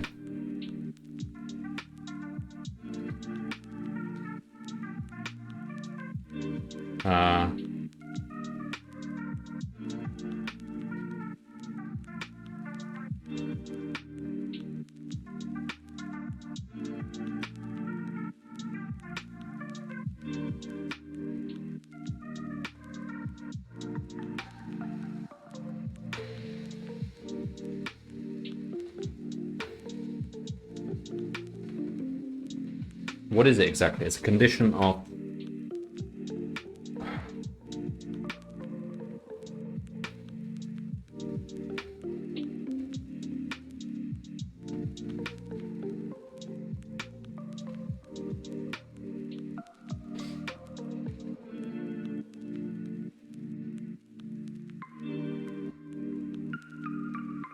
It's basically a set of ranges, right?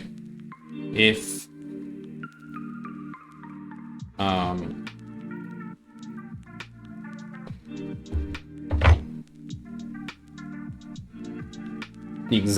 the exact ranges you need to be in to go down this edge. It can still be a list, that's fine. But it'll be a list of pairs, set of ranges, and if you fall in this set of ranges, then go to this node. That makes sense.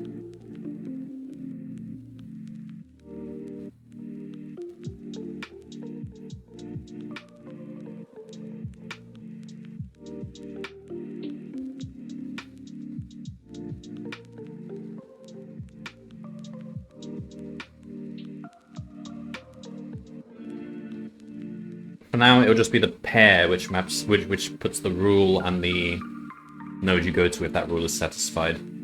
It'll be in that order.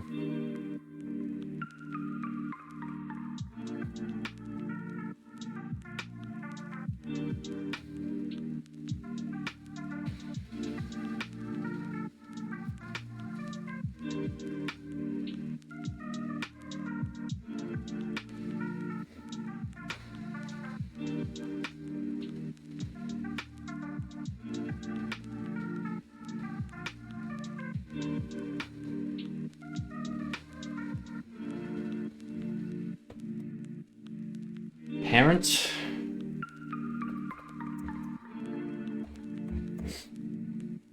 Parents. List of nodes. Parents doesn't... Yeah, it's just be a list of nodes. So those are the three things we need.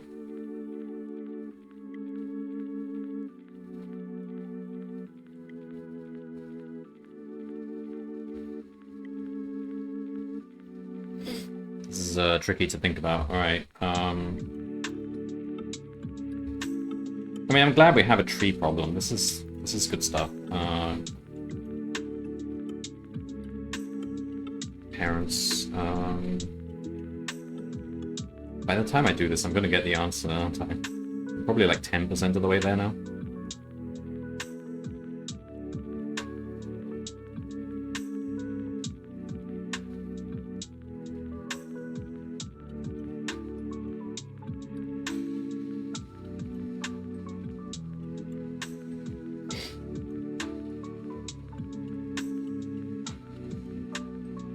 Oh, okay, we don't need anything more. So for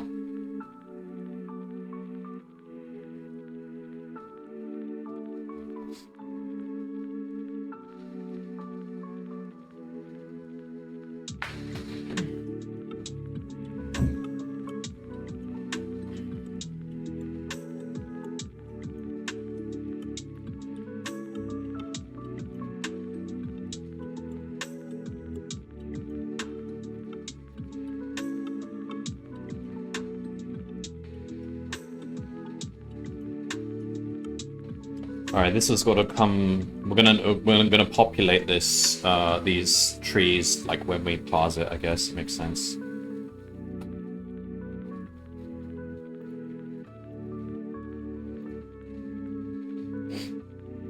Data class node.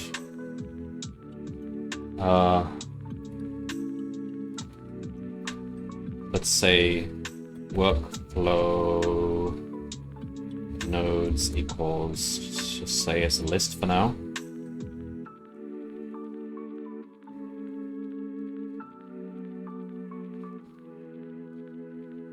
Or a hash map. It gets the nodes quickly, so we want to create a node for each workflow with the string, an empty set of children. And then we'll populate the children separately, because then we'll know we've initialized every workflow, so every workflow exists, so then we can reference them from this hash table. Yeah, that's the correct way to do this. So for line enough lines, alright, so if node equals workflows, okay, we do all this.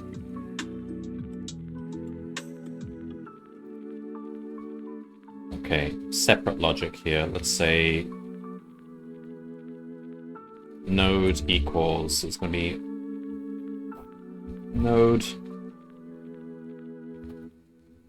name equals workflow childs equals list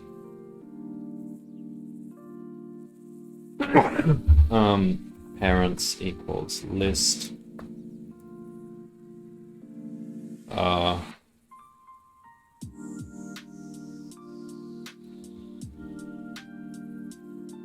we just want to put it into the hash map, I guess.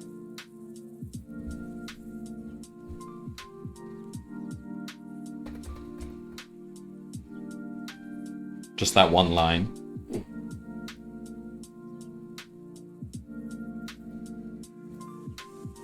Should we put the rules in as well? Yeah, store the rules. Rules is a list of string, I guess. We can make it tuples, just get all the information out, so.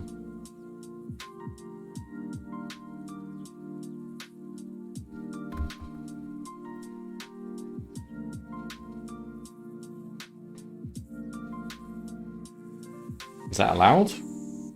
Generics. Ah, of course, okay.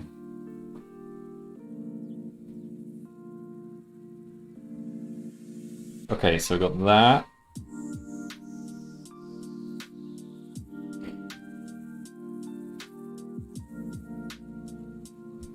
Rules equals, let's say, list.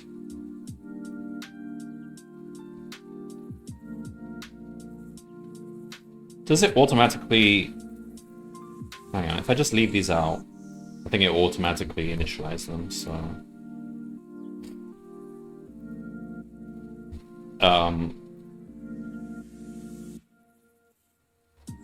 Can I not just...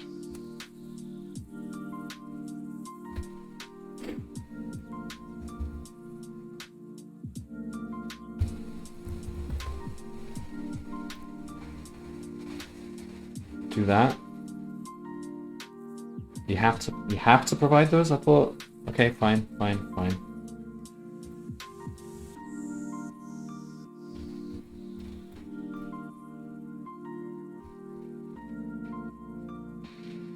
So we do this logic again. Right, for rule in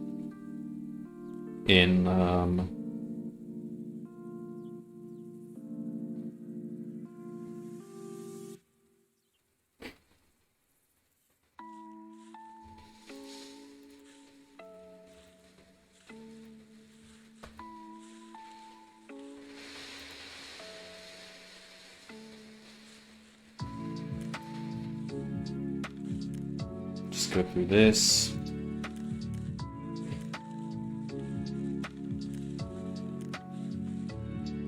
So for rule in that, so then we just do this logic.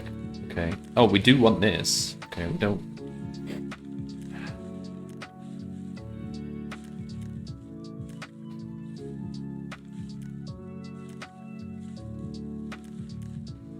Also, I don't think they'll trick us, but if we've got a rule which is pointing to a location, then we should just not process any further rules because we can never reach them. I don't think that's actually come up though. But yeah, let's say so if colon is not in rule, then we just want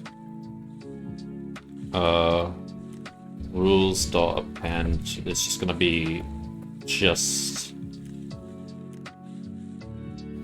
just gonna be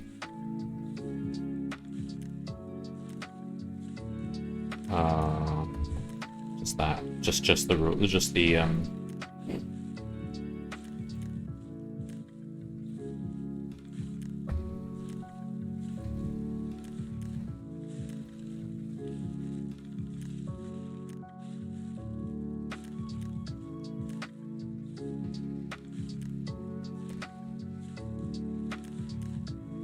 and then we want to break, just in case they throw a trick in there. We don't want to process any more rules, because you can never get past this. This sends us to a new workflow, so we can never process the next rules. So might as well skip them. Okay. So otherwise, condition rule.split, var is condition 0, value is that. Okay, so let me say workflow rules.append. The tuple this time is going to be var. We need to check the symbol, so it's going to be condition 1.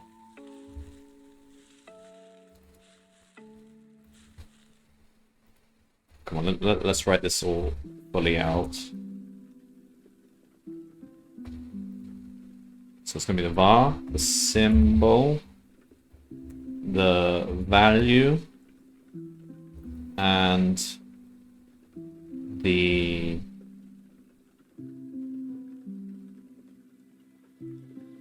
final workflow to go to, which will be basically the remainder.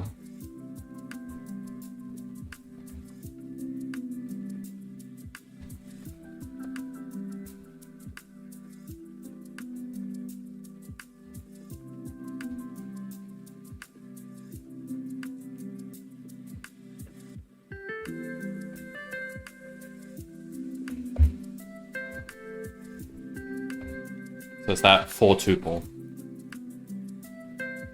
So if it's size 1, that means it's an immediate edge. If it's 4, it's a conditional edge, and that needs to be resolved separately. Okay, so that's different logic now. So for rule in blah blah blah, do that. So we don't actually need any of this, but let's comment it out.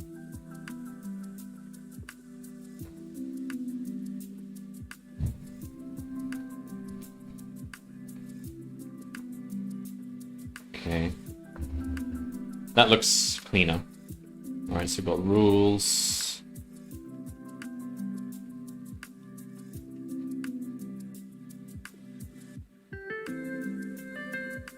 Let's just write this a bit cleaner. Let's say that. It's node. Let's say node equals that. So we create a node, and we use the node here, here, and then we put it in the workflow nodes once we've completed building the node, right? So that is workflows. And the ratings table is as before. So part one, we could see if we can get part one working again with this new thing. So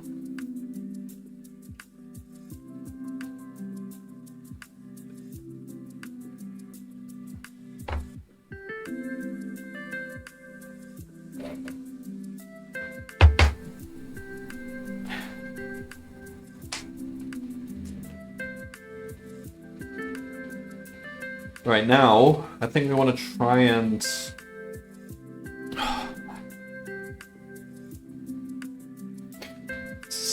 so we've got a tree. We don't have a tree yet. We've got a bunch of nodes. We need to actually make the tree. So the root is going to be in.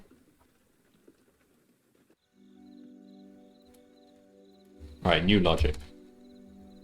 Root, we'll just call it tree. Let's say root. Root equals, it's going to be workflow nodes in.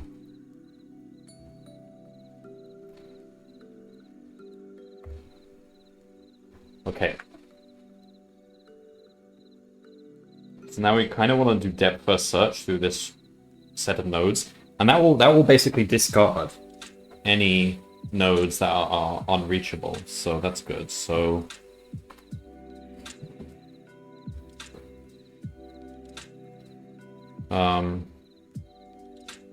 queue equals, we're going to use a queue, which is going to be like a stack basically.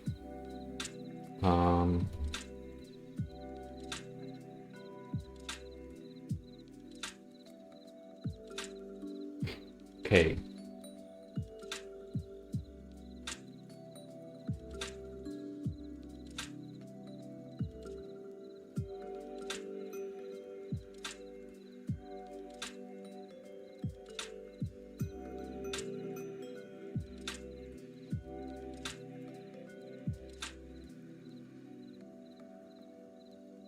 No, we don't want a queue.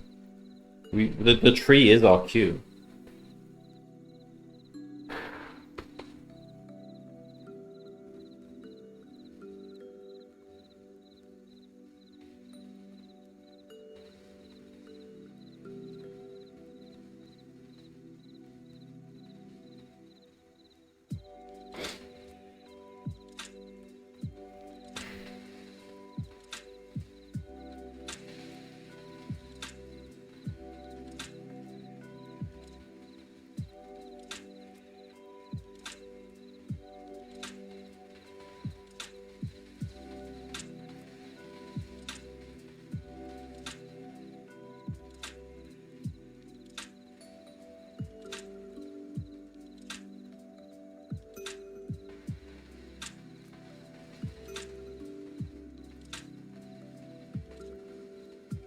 How do we do this? So we want to say,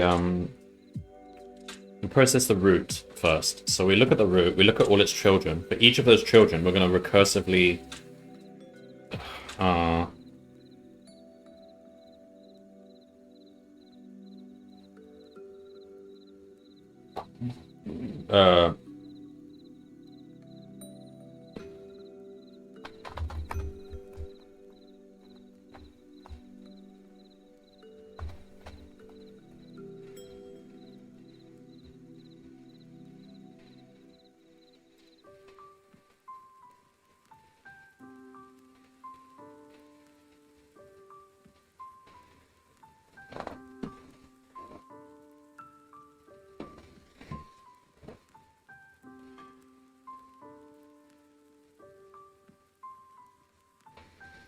Alright. Here's an idea. Let's add a new variable to this node.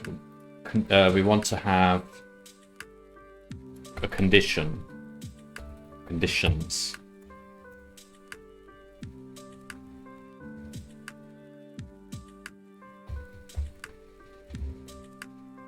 Alright, so we can only ever be at this node if any of these conditions are true. And each condition is just going to be a set of 4 ranges that you must be in. You must be in within those 4 ranges separately. X, M, A, S. They must all be true. As long as you're in that range, you can be in this node. And this might be a list, which would be only the case for A and R, I guess. But that's fine. So that's all the set of conditions you need to be in to reach this node.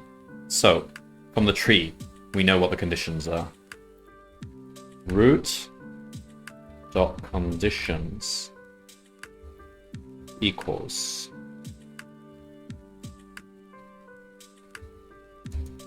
we're not allowed to redefine it. Root dot conditions dot n. So it's going to be set of 4. So it's going to be X has to be in the range 1, 4000. M has to be in the range 1, 4000. A has to be in the range 1, 4000. S has to be in the range 1, 4000. Okay, that's the unchangeable. It's the root. Okay, so we know now. These are the conditions you have to be in to be in this root. Okay. So now, let's say we create a method called process node. So this is going to recursively kind of fill in all the rules for all the nodes in the tree, right? For a given node. So we would need a condition, so a node, and the condition you arrive at that node you would need to arrive at that node. Okay.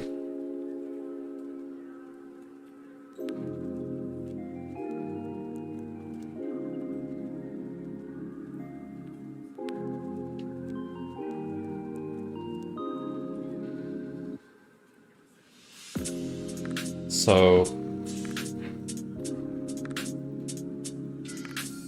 first things first, node.conditions.append a condition. So we're saying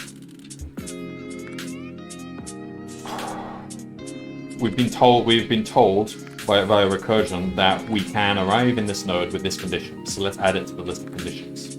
So we know one condition we can be in this node. For example, the child of the root. It might be a smaller range than this. So we can say, okay, if we're in this range, we're allowed to be here. And now we want to process all the children of this. Well, we want to fill in all these variables. We've got the rules already. We need the childs and the parents. Okay, so parents. Oh. Probably need to say the parent when we call this recursively, right? Parents.append. And in most cases, parents will only have one thing, okay?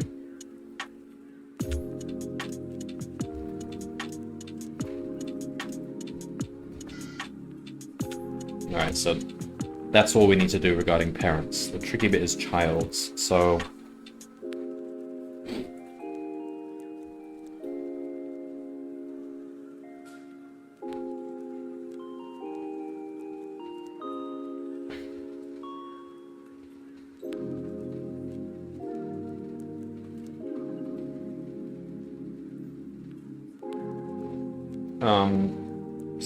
we just to fill in the children. Okay, tell you what, if we can arrive at a node by multiple parts, then we've already probably resolved the child's... Oh.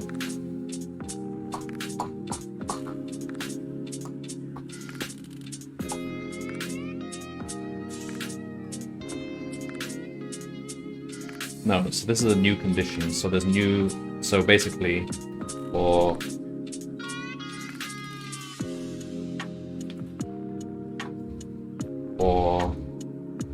rule in node.rules, we now have to fill in the child's.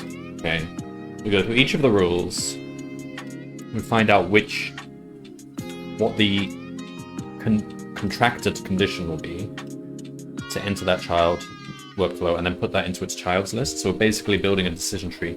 There'll be multiple edges, and even if we're pointing to, say, VZ as a child, there could be two ways to get to VZ, depending on whether we had different conditions here. So we need to just try all conditions. So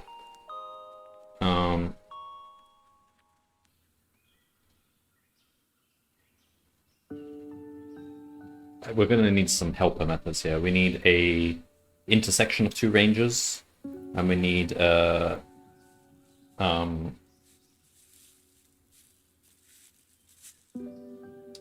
an inverse of a range. Let's do those.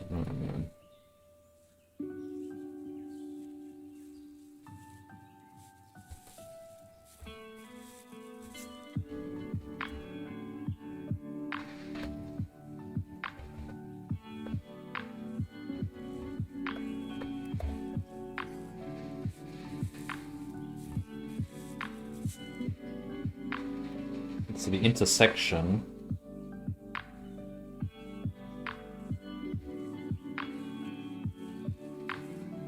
so the left endpoint is going to be the max of R1 0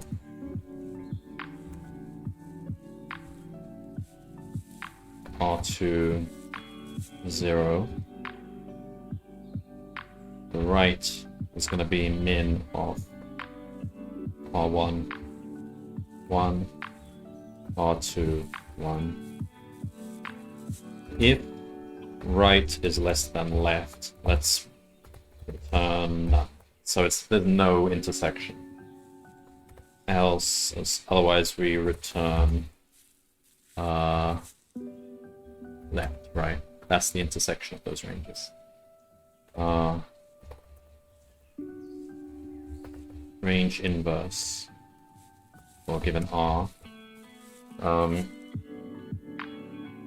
So if we're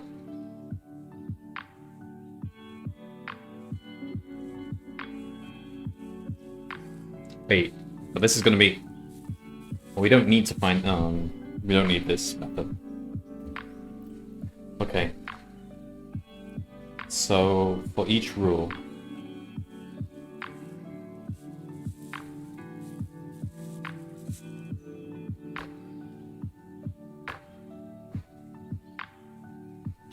Alright, the easy case. If it's a definite rule, so it just says go to this next workflow, then we say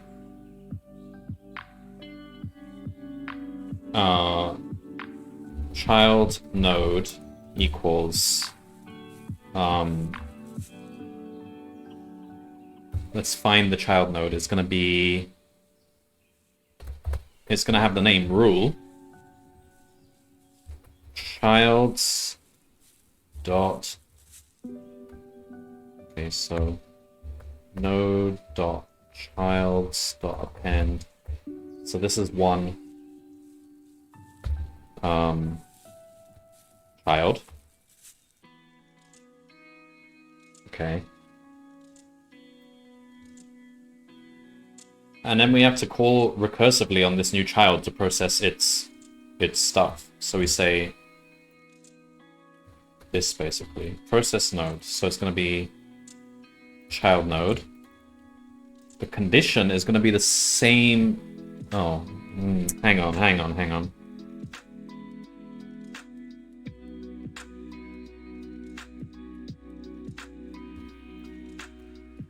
temp condition equals condition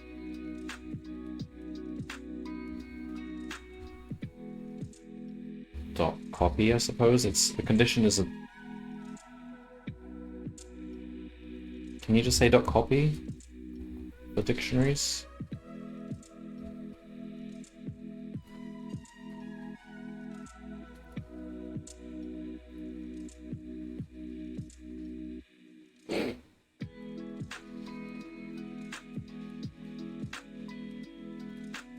So temp condition equals that. So for each rule, so if, okay, so then we have to pass this temp condition. That's the condition we have to be in to go to this rule.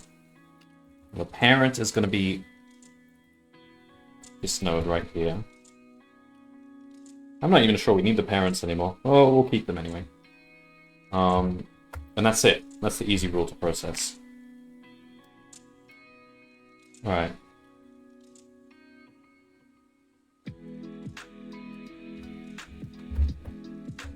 Alright, the harder rules are going to be less than or greater than. So we're going to say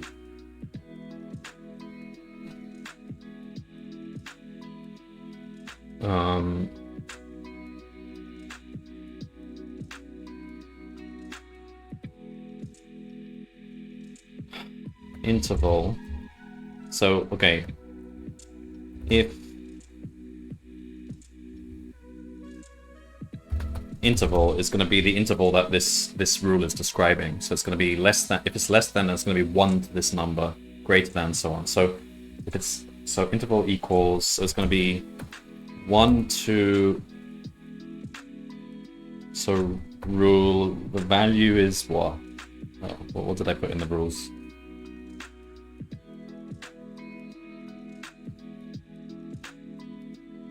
It's var symbol value child. Okay, so 2 value. Why did I rule and right? Yeah, that's fine. Okay.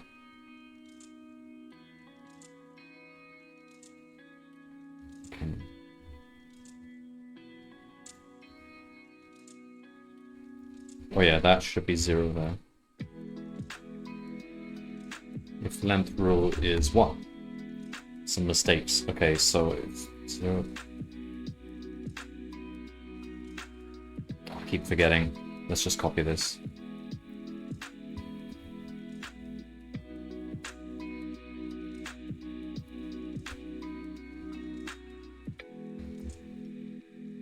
Alright, so rule 2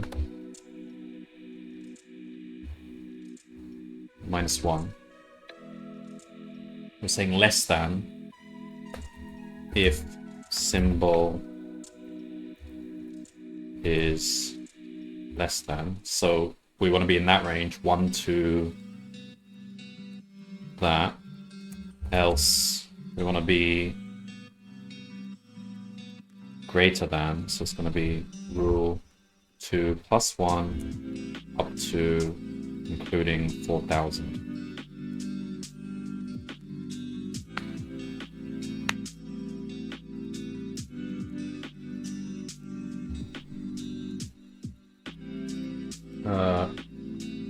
So temp condition for this var is going to be replaced by range intersection of what it was before and this interval here, which is this new piece of logic. If, now I don't know if this will ever happen, but if is none, that means this is an impossible to satisfy. We can never get here.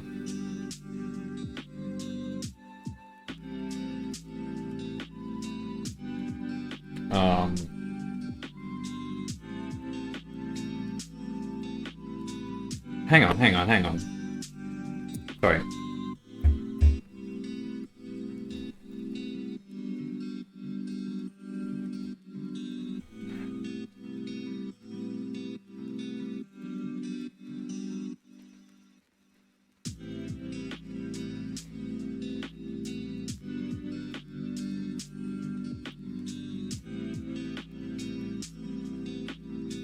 No, this is not right. Just ignore that for now. Alright, so that's the interval. What are we saying? We're saying if we're now in this interval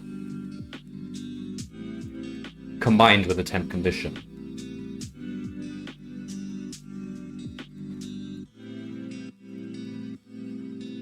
Then we go to the child. So child temp condition equals just a new copy of the old temp condition, because this is just for the child. If and then we want to replace the var with the range intersection there. Yeah, that's fine.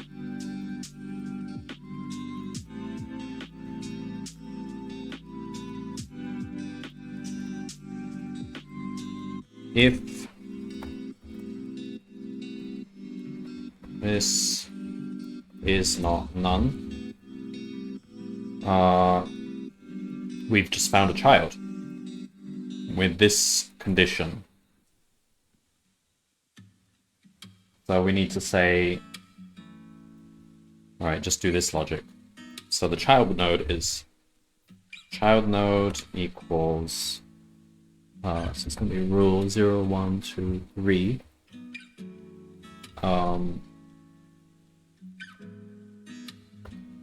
Node.childs.append child node. We might end up... Yeah, no, that's fine.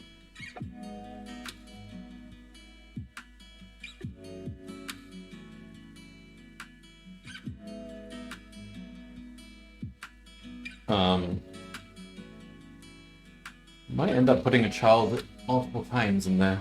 Well, it doesn't actually matter, I suppose, but...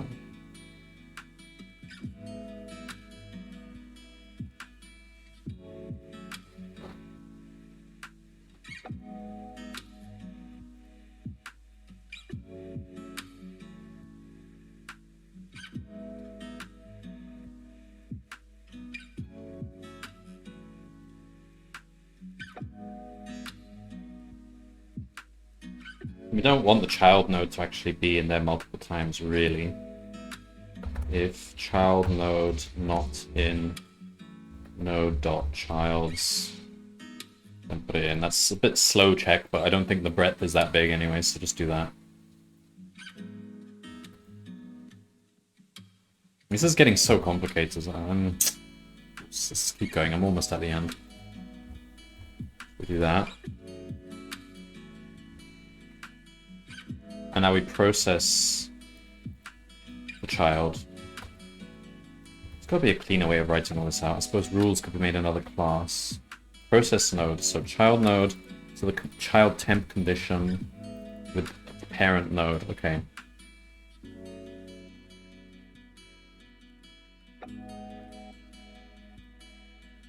Okay, so we call that recursively. But then, the last thing we need to do here is invert the condition and continue to the next rule. So that's why we change temp condition. We're saying, if this was saying less than 100, then we make that child, but then we have to say now, for greater or equal to 100, we go to the next rule. So, the interval, basically we need to invert the interval.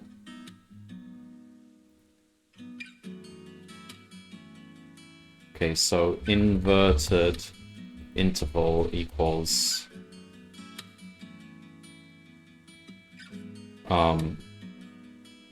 so if it was less than, then our interval is this. So then it will be rule 2 to 4000.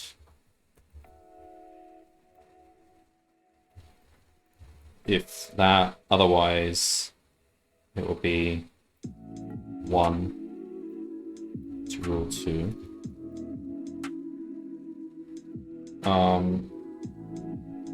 And then temp condition is updated.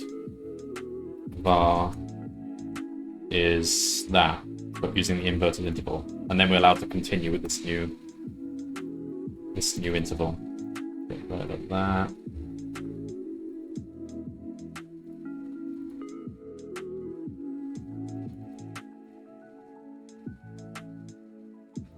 What happens if it's none?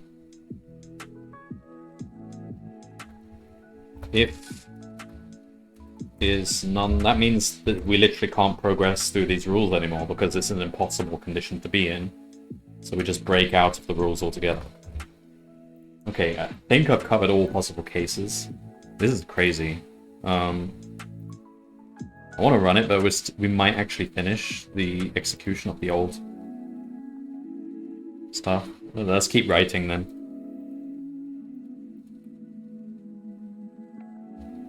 So that process node. So now we just want to say process node root.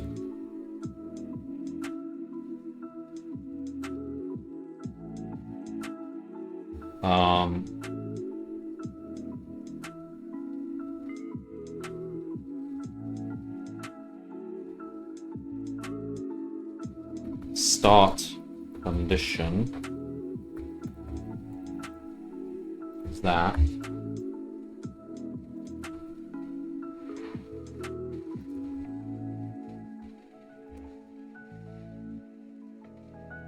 Parent, there's no parent.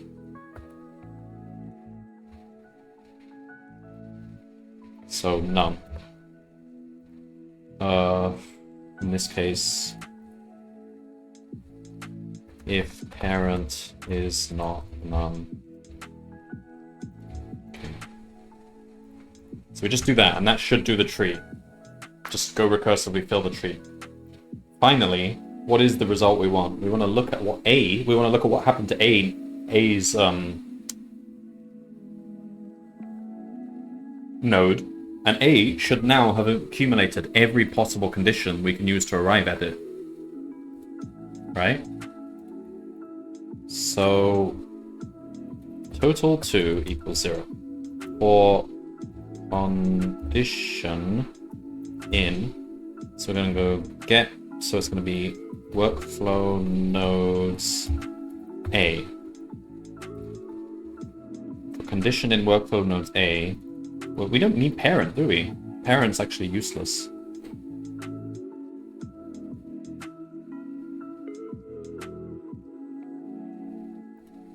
Dot conditions. So for all the conditions we can arrive at A with, we want to add in basically the size of that range. So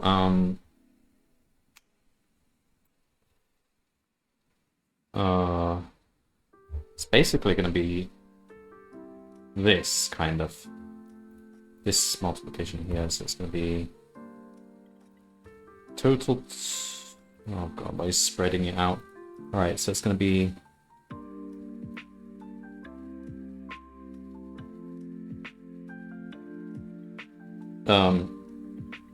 condition. So it's going to be condition.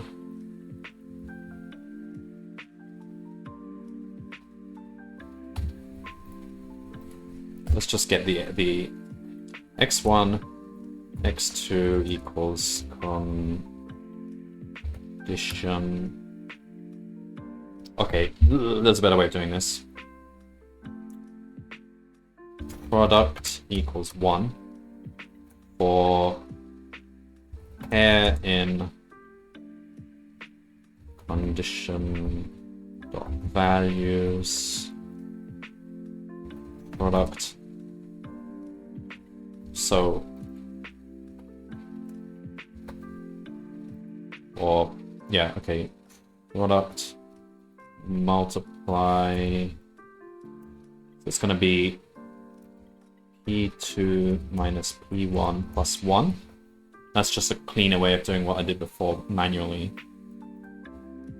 Just for each condition, multiply the number of values in that interval together, and that gets the total number of combinations. Total 2 plus equal product. Oh my god. And then print total 2. That, if all of that was correct, then That should be it, right?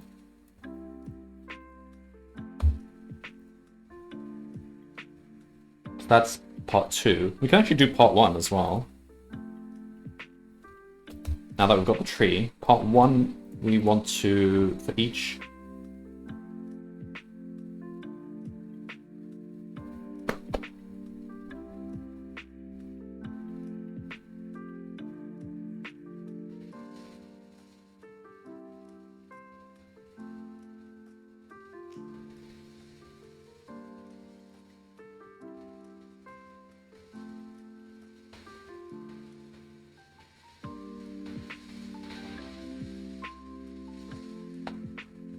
Okay, so the node A has disjoint conditions for how you can reach A. Right? So now, for part 1, we just go through the parts and check A's conditions and see if it satisfies any of them. Okay, so part 1.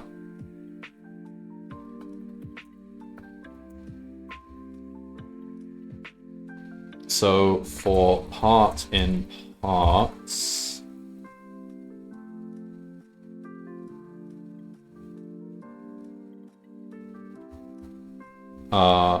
so we're gonna go do this again. For all the conditions we can reach A.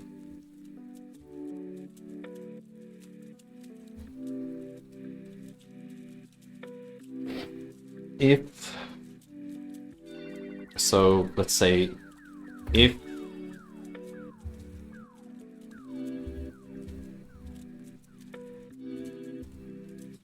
I don't know, P1, P2 equals condition. Wait, what?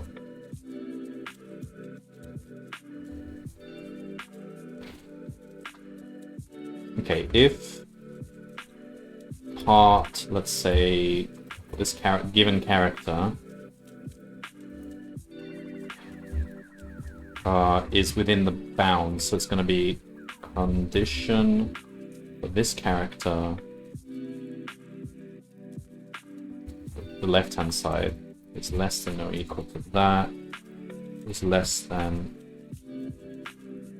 that. So if it's within this interval, if all for car in Xmas, then total 1 plus equal 1, and break out of this loop just to save time. Or we could just do total 1 plus equal, just do that.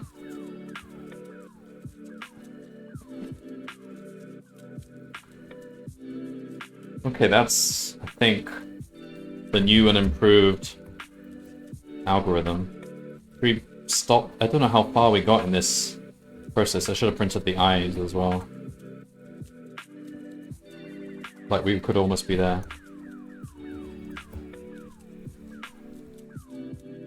Oh, see, I don't want to really stop it, but I don't think we really... Let's see if it finishes now. If not, no. Okay, let's stop it. Pains me to do that. Alright, so let's comment out all this other stuff.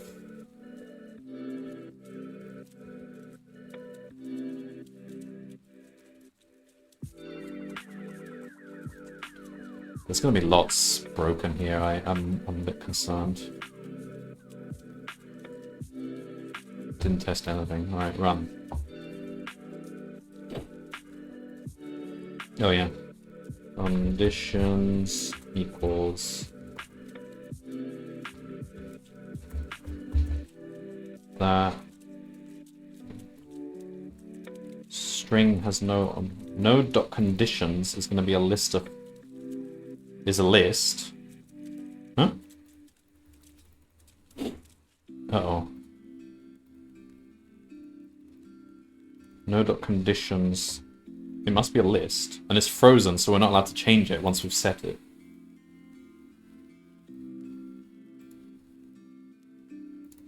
Right?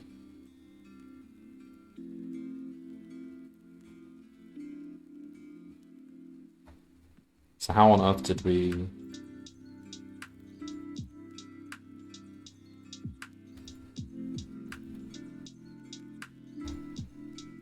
String object has no attribute conditions. Oh, it's saying the node is a... Oh, whoops. Root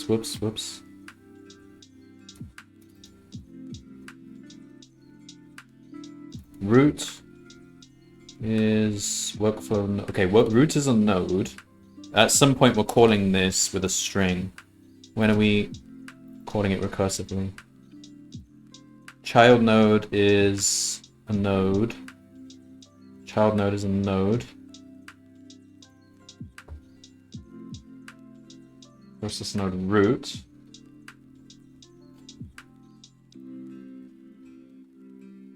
How on earth did we...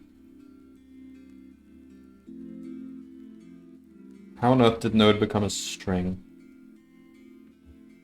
Process node. All the executions. So child node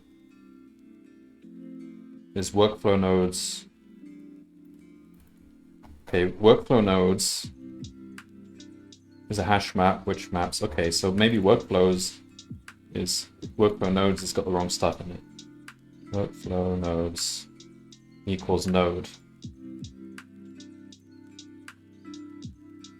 A node is always a node. What? Name equals workflow. Why? I'm not even using name, and I'm not even using parent, so I should probably get rid of him.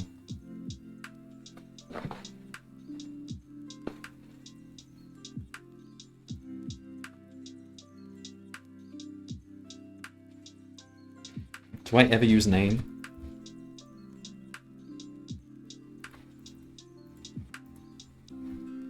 No. Right, we'll get rid of name and parent.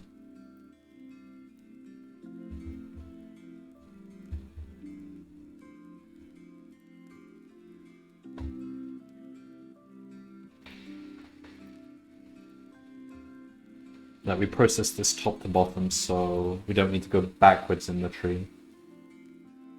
Name.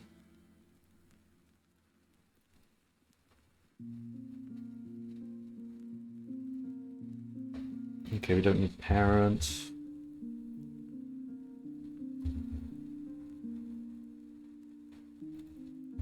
Don't need that.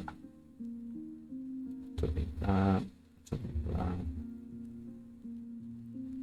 Alright, let's see now. Probably the same error though. Node.conditions.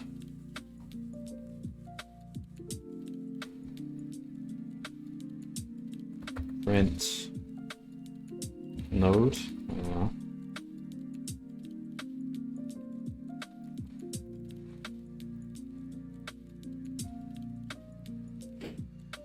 So the second time, the second node we got to, so it's gonna go from in. This is in. This is node in. And then we go to SHR, which is the child. We don't even use childs.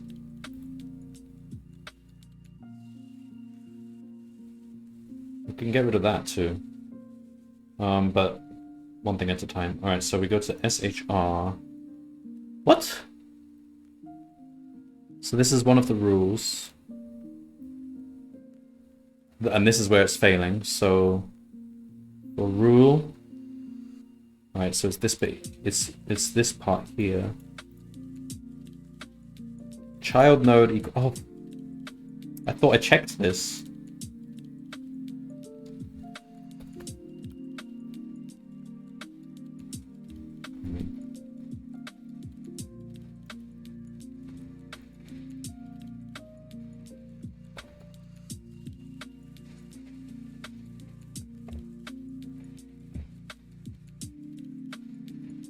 Child node is that, and where else did we do that? Yeah, we did do it correctly there. Just didn't do it correctly there. Okay, key error R. R? R...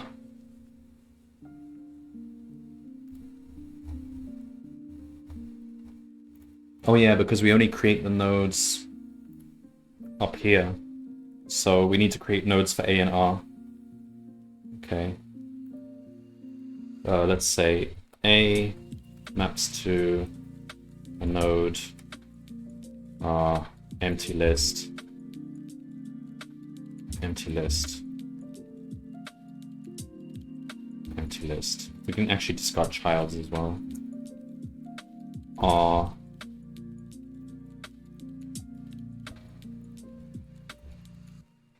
Okay. P1, P2 in condition dot values. That should have brackets. Part 1, part 2. Alright, what was part 1? Stop printing all this. Where's the... Okay. Get that out. Part 2. Where's part 1? Ah.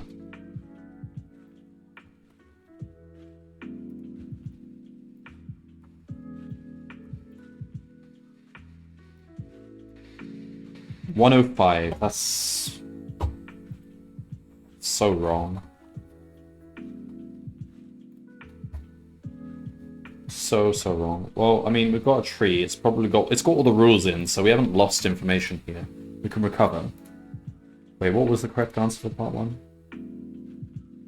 It's like 367,000. How on earth? Oh, why am I adding 1 here? No, wait. No. No. Damn it. Sum part dot values. There we go. It was just counting how many instead of adding the sum of the values, which is what you need. Okay, that's over. But it's not far off.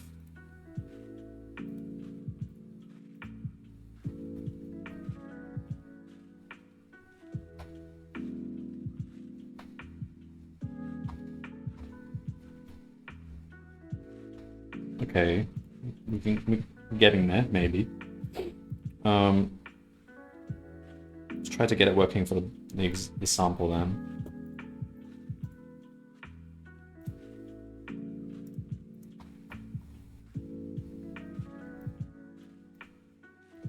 So we should be getting 19114 for this.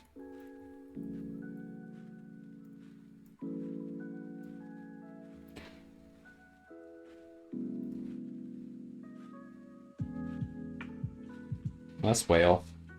Okay. And the second part is also way off. Okay. Seems roughly the right number of digits though. Okay, let's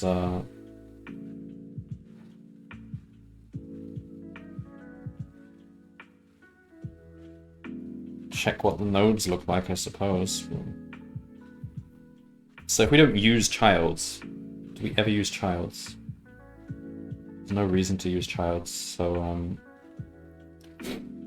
get rid of childs altogether. It's just extra work. So it's literally just rules and conditions, and we add conditions to the next node. Okay. Okay, this is getting simpler now. That's good. Get rid of that.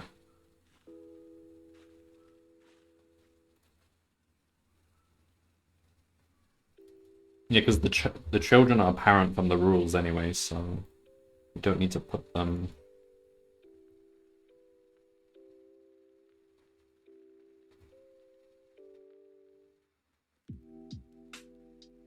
Oh no, that does go there. Whoops. We do need the child there. We just don't add anything to the child's variable.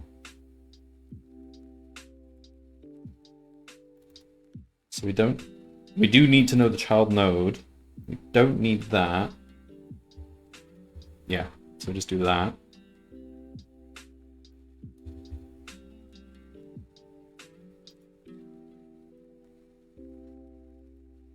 Okay, so the root. Where's the root?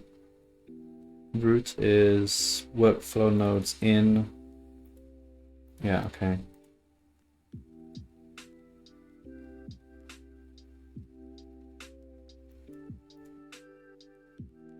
All right. Let's say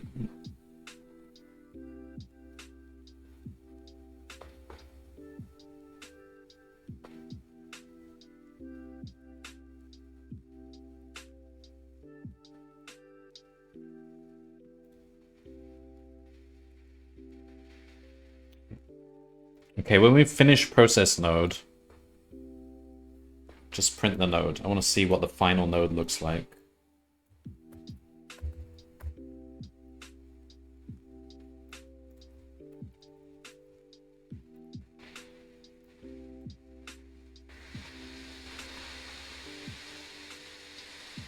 But that looks kind of good.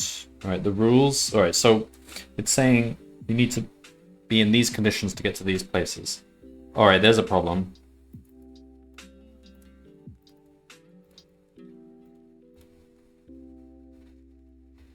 Why do all of these have... No, that's okay. That's okay.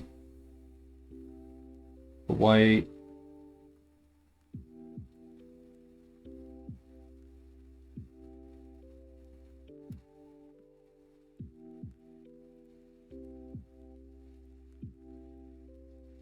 So this is the tree. This is the root, okay?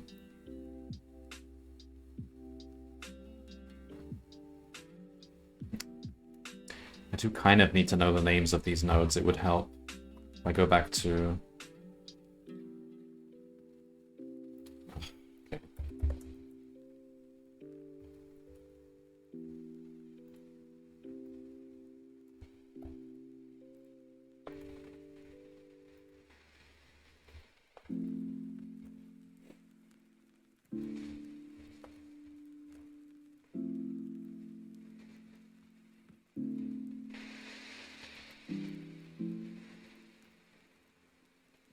Okay, so the node,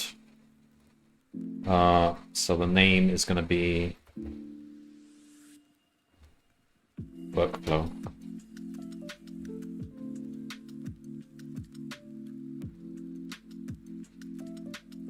And then we don't need to, okay, now just run it. All right, so in, let's check each of these one by one. Conditions, so this is vacuously true. No, not vacuously, that's the wrong word. It's just a tautologically true, I guess. Is that the right word? So that's the condition to be in.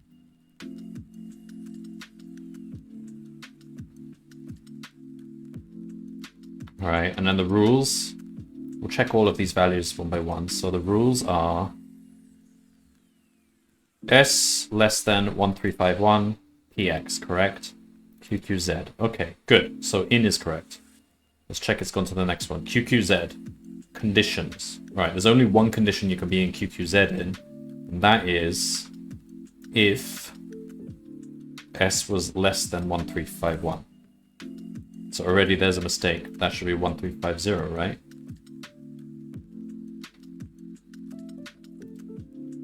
Something's wrong here then.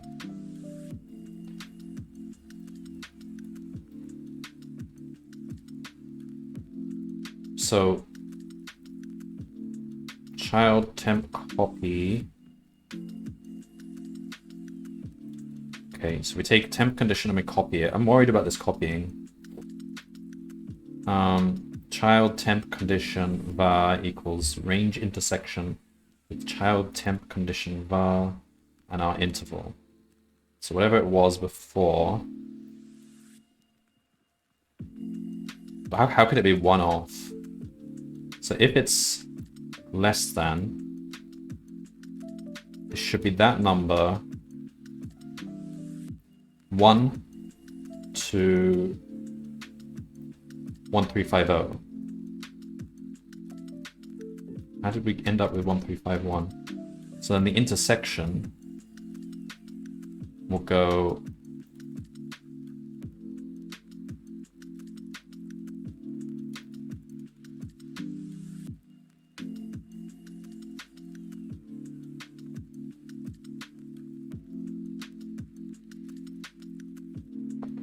God.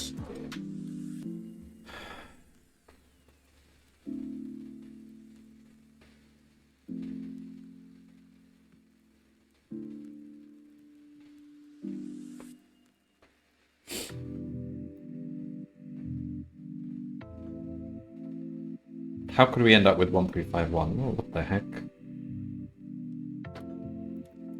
Less than.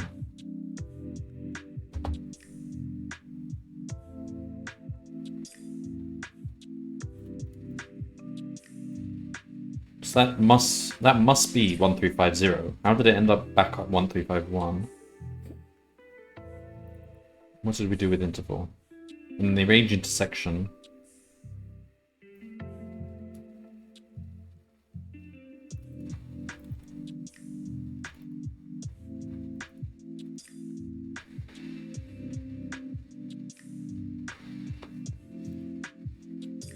I don't know, print something here. Print name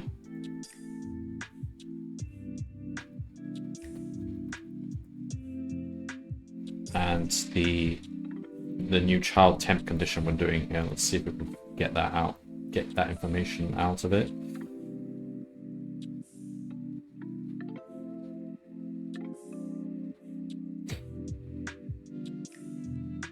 One 1352. What the? Where did 1352 come from? Rule 2 minus 1. And in we've got rule. It's that number minus 1 should be 1350. What the?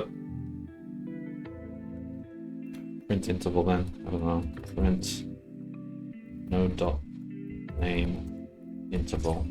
I think the intersection has got all wrong.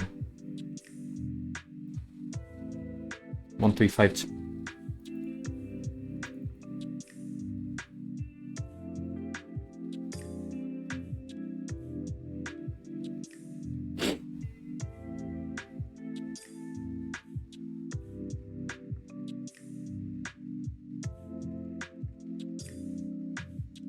Hang on. 1 to 1351. Right, so when we see in appear. Okay, in. So interval is that.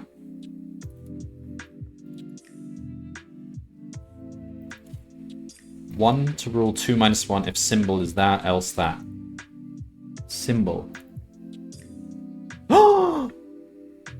Symbol isn't a thing. Damn it.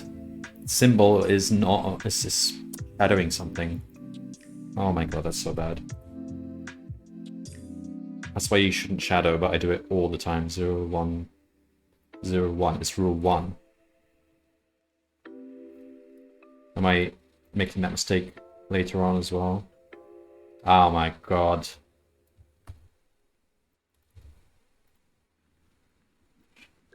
Symbol didn't exist. It was referring to symbol from the input or something. Alright, is this looking better? 1350, correct.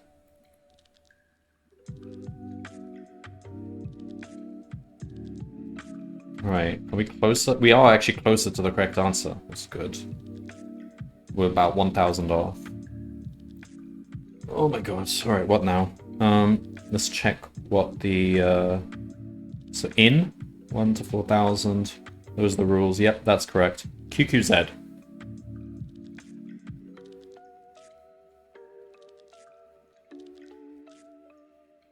So I know. So in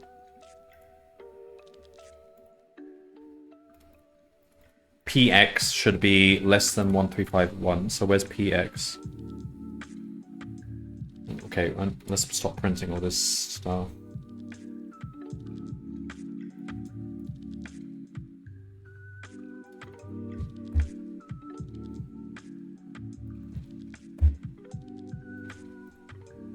Okay, so we've got PX, S less than 1351. So where's PX? Here.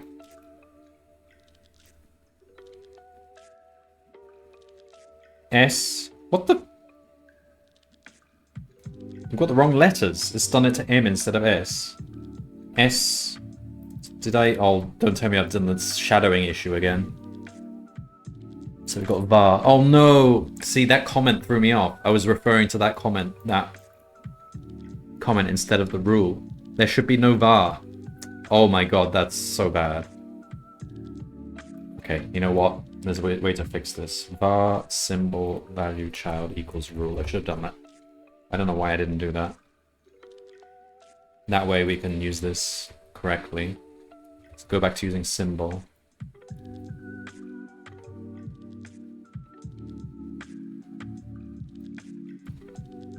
Var is being used. Value. So it's going to be... That's value.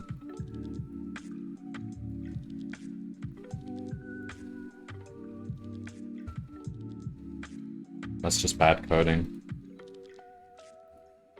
Rule 3 is 0, 1, 2, 3, child.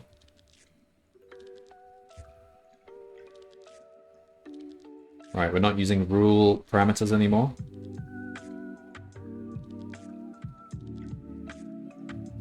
Alright, try again. 19114. Correct. And then the big one, 1674. And it ends in 8000. Okay, it works. The test example. Let's make this clean. Okay, now moment of truth.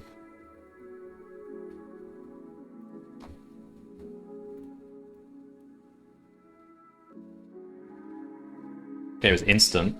367602. That's the beauty of trees. 367602. Correct part 1. So it's all up to... Is it smaller than what we tried before?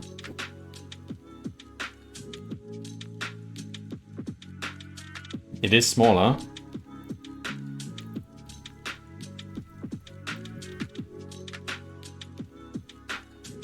Wow. That was a beautiful problem. Like, often the tree problems, directed acyclic graph problems, are often the most mathematically elegant problems, I think. Because there's just something really elegant and perfect about trees. They're just such a good data structure to work with. You don't have like infinite loops and stuff. There's efficient ways of traversing them. There's efficient ways of running recursive algorithms with them, like getting the sum of all values would be get the sum of all childs for child in childs and so on. It's just so many things you can do with them. You can make balanced binary search trees with them. Yeah, trees. More tree problems, please. I know a lot of people won't. Speaking of Jane Street, which is appearing on the right here, a company I once interviewed at, it's a large financial company. My interview with them, I had a very hard tree problem, a red-black tree. It was a good problem, but it was very hard. But just popped into my mind now as I saw Jane Street appear here. I don't think I didn't manage to solve it, and I didn't hear back from them, so probably failed.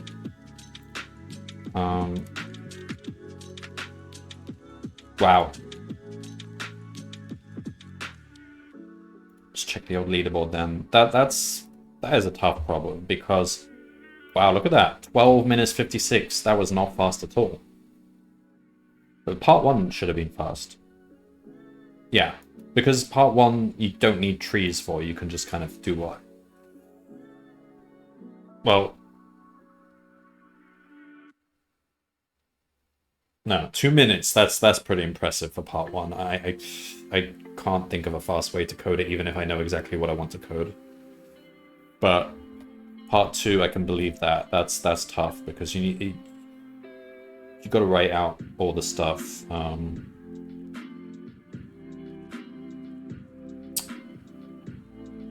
I hope anyone watching this YouTube video will actually understand what I did, because that was probably not the best explanation, because I was holding a lot in my head.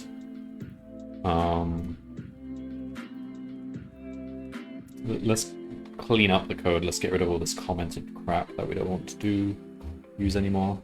I'm surprised it worked so quickly, but that's because it's linear, isn't it? That's the point of trees.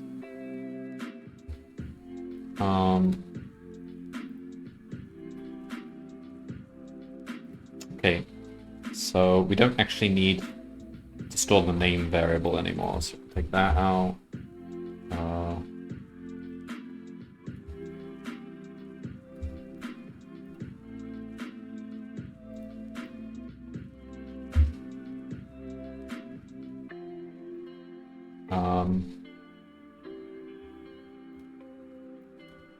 Just make this kind of production ready.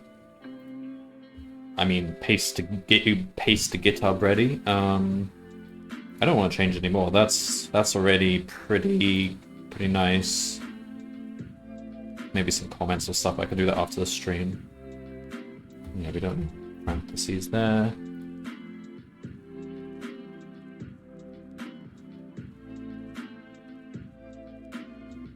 Yeah, what a nice problem. I like that. And I think this will end up being a very instructional video. I would argue maybe the most out of all the ones I've made, because it shows all the wrong paths I went down. Well, it wasn't wrong. Okay, the first approach would have worked. It's just the runtime was insane. It was a nice idea, considering event points. It's kind of like a scanline method, but there's just too many event points. But yeah, this tree approach really is the way forward, because at each step of the tree, you know exactly what condition you have to be in to go to the next child. Now the thing is, I wrote mine generic enough such that if one workflow could map to, if multiple workflows could map to one workflow, my algorithm would still work, because I was going through all the conditions, I was putting all the conditions in and everything. But it was a generous input. It's actually there's no meeting points. What's the term? Not acyclic. It's like there's no cycles in the undirected version of the graph. I don't know. No two workflows map to the same workflow, with the exception of acceptance and rejections, which are nodes. You didn't have to make them nodes. They could have just been, like, you don't even have to accumulate R. That's just wasted space. You could just make an actual list of conditions if you wanted, but making them nodes kind of works too.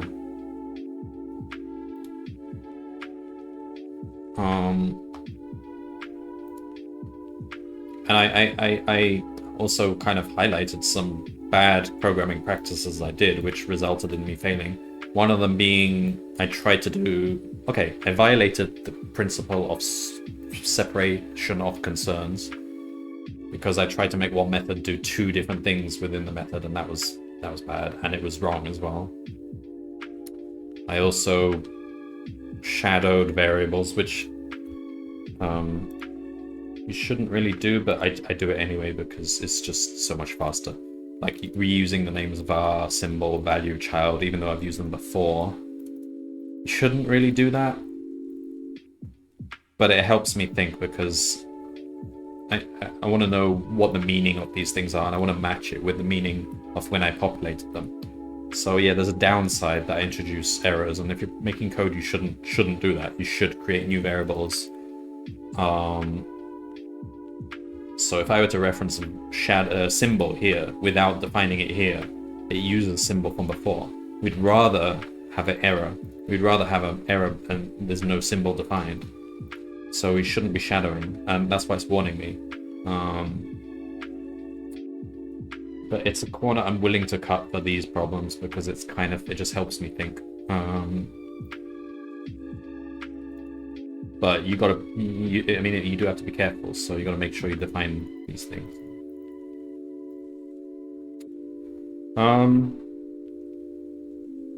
It's super efficient as well. Like, it's completely linear time. We're not even kind of I had a line in there which was searching through child nodes to see if we've already done that child node. That would make it quadratic, but we got rid of that, so now it's linear. So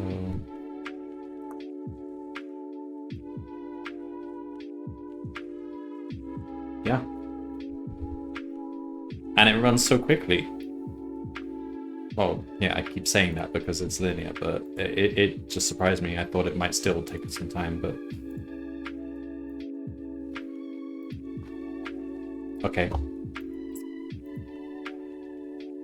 I am looking forward to seeing people's approach to this. I think a lot of people will get tripped up because this is becoming more and more academic. It's a very nice problem, but it's also... This is pretty... You know, this is theoretical computer science stuff now, which is good. You need to practice this stuff, but XG and Sam in my leaderboard. Umaro is catching up, that's good. This tree problem might be a bit tricky using game engine, but Amaro's managed all the other ones, so we'll see. Captain Coda. Interesting. I'm one of two to solve it. A lot of people are currently on part 2. Alka might be streaming right now.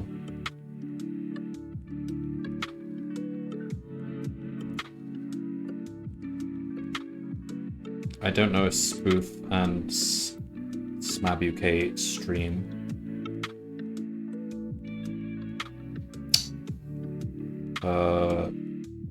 Alright, well, thank you, Eric, for a good problem. That took me 3 hours. Yeah, I ran into pitfalls. I could. So it wasn't a good performance. I think 1 hour, 1.5 hours should have been my target for that, to write it all out nicely. So I was a bit over time, but it's fine. What was the other thing I wanted to check? Stats, I guess. Yeah, well, not much we can learn from that. It's always going to be small. But these jumps are interesting. So there's a drop at 17, there's a drop at 12. It's kind of... And it seems like a clear trend. So it's a fall off. It's like when people saw 12, they just stopped doing Advent of Code, which was 12. Spring conditions. Oh, wow. Yeah, this one was hard. Yeah. So I think people gave up when they saw this and they just didn't continue. And you see that happen again for 17. What was 17? The heat loss. Wait, in yesterday's was... Oh, okay. Yeah, heat loss was a tricky one because that was very academic as well. You needed dynamic not dynamic programming, Dijkstra. Or Dijkstra, as I learned from The Witcher 3. That's how you actually pronounce it. And you need to do generic Dijkstra, which runs on state spaces, not on XY coordinates. So people fell into the trap of... People get into the habit of writing Dijkstra based on coordinates, but that's not generic Dijkstra. Dijkstra runs on state spaces and state transition tables. Once you got to think in and graphs. If you think in terms of generic graphs describing your states, then it's just normal Dijkstra, but you just don't try to do it on coordinates, otherwise you run into issues which you can resolve, but why give yourself the headache?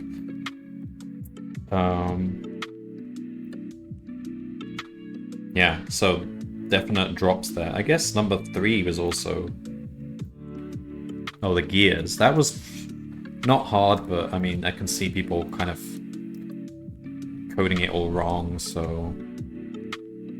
Some drops here. 7, I guess, is a bit of a drop. Poker. Yeah... It's kind of tricky to code. I mean, if you've ever coded a proper poker hand comparison, It's not easy. You got to really think about all the cases and correctly order them and stuff. It's pretty hard, so even that simplified version I can see people getting stuck on. Alright, well, 5 days left till Christmas. Who will be the survivors? I hope I will be one of them. I could run into a problem I just can't solve. Has that ever happened in previous years? Not by Christmas Day, I think. I have definitely run into problems that I couldn't solve and then I had to leave them till the next day or the day after, and then I kind of had several problems to juggle. I think I always managed them by Christmas Day.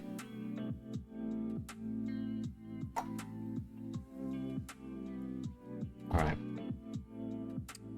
The other thing is, coding game. That has started. I don't really have the time to do it, but it's running for 3 weeks, so after Christmas Day, 2 weeks will be left.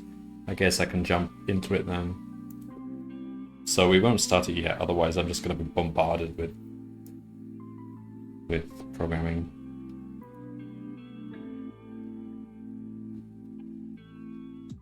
So, yeah.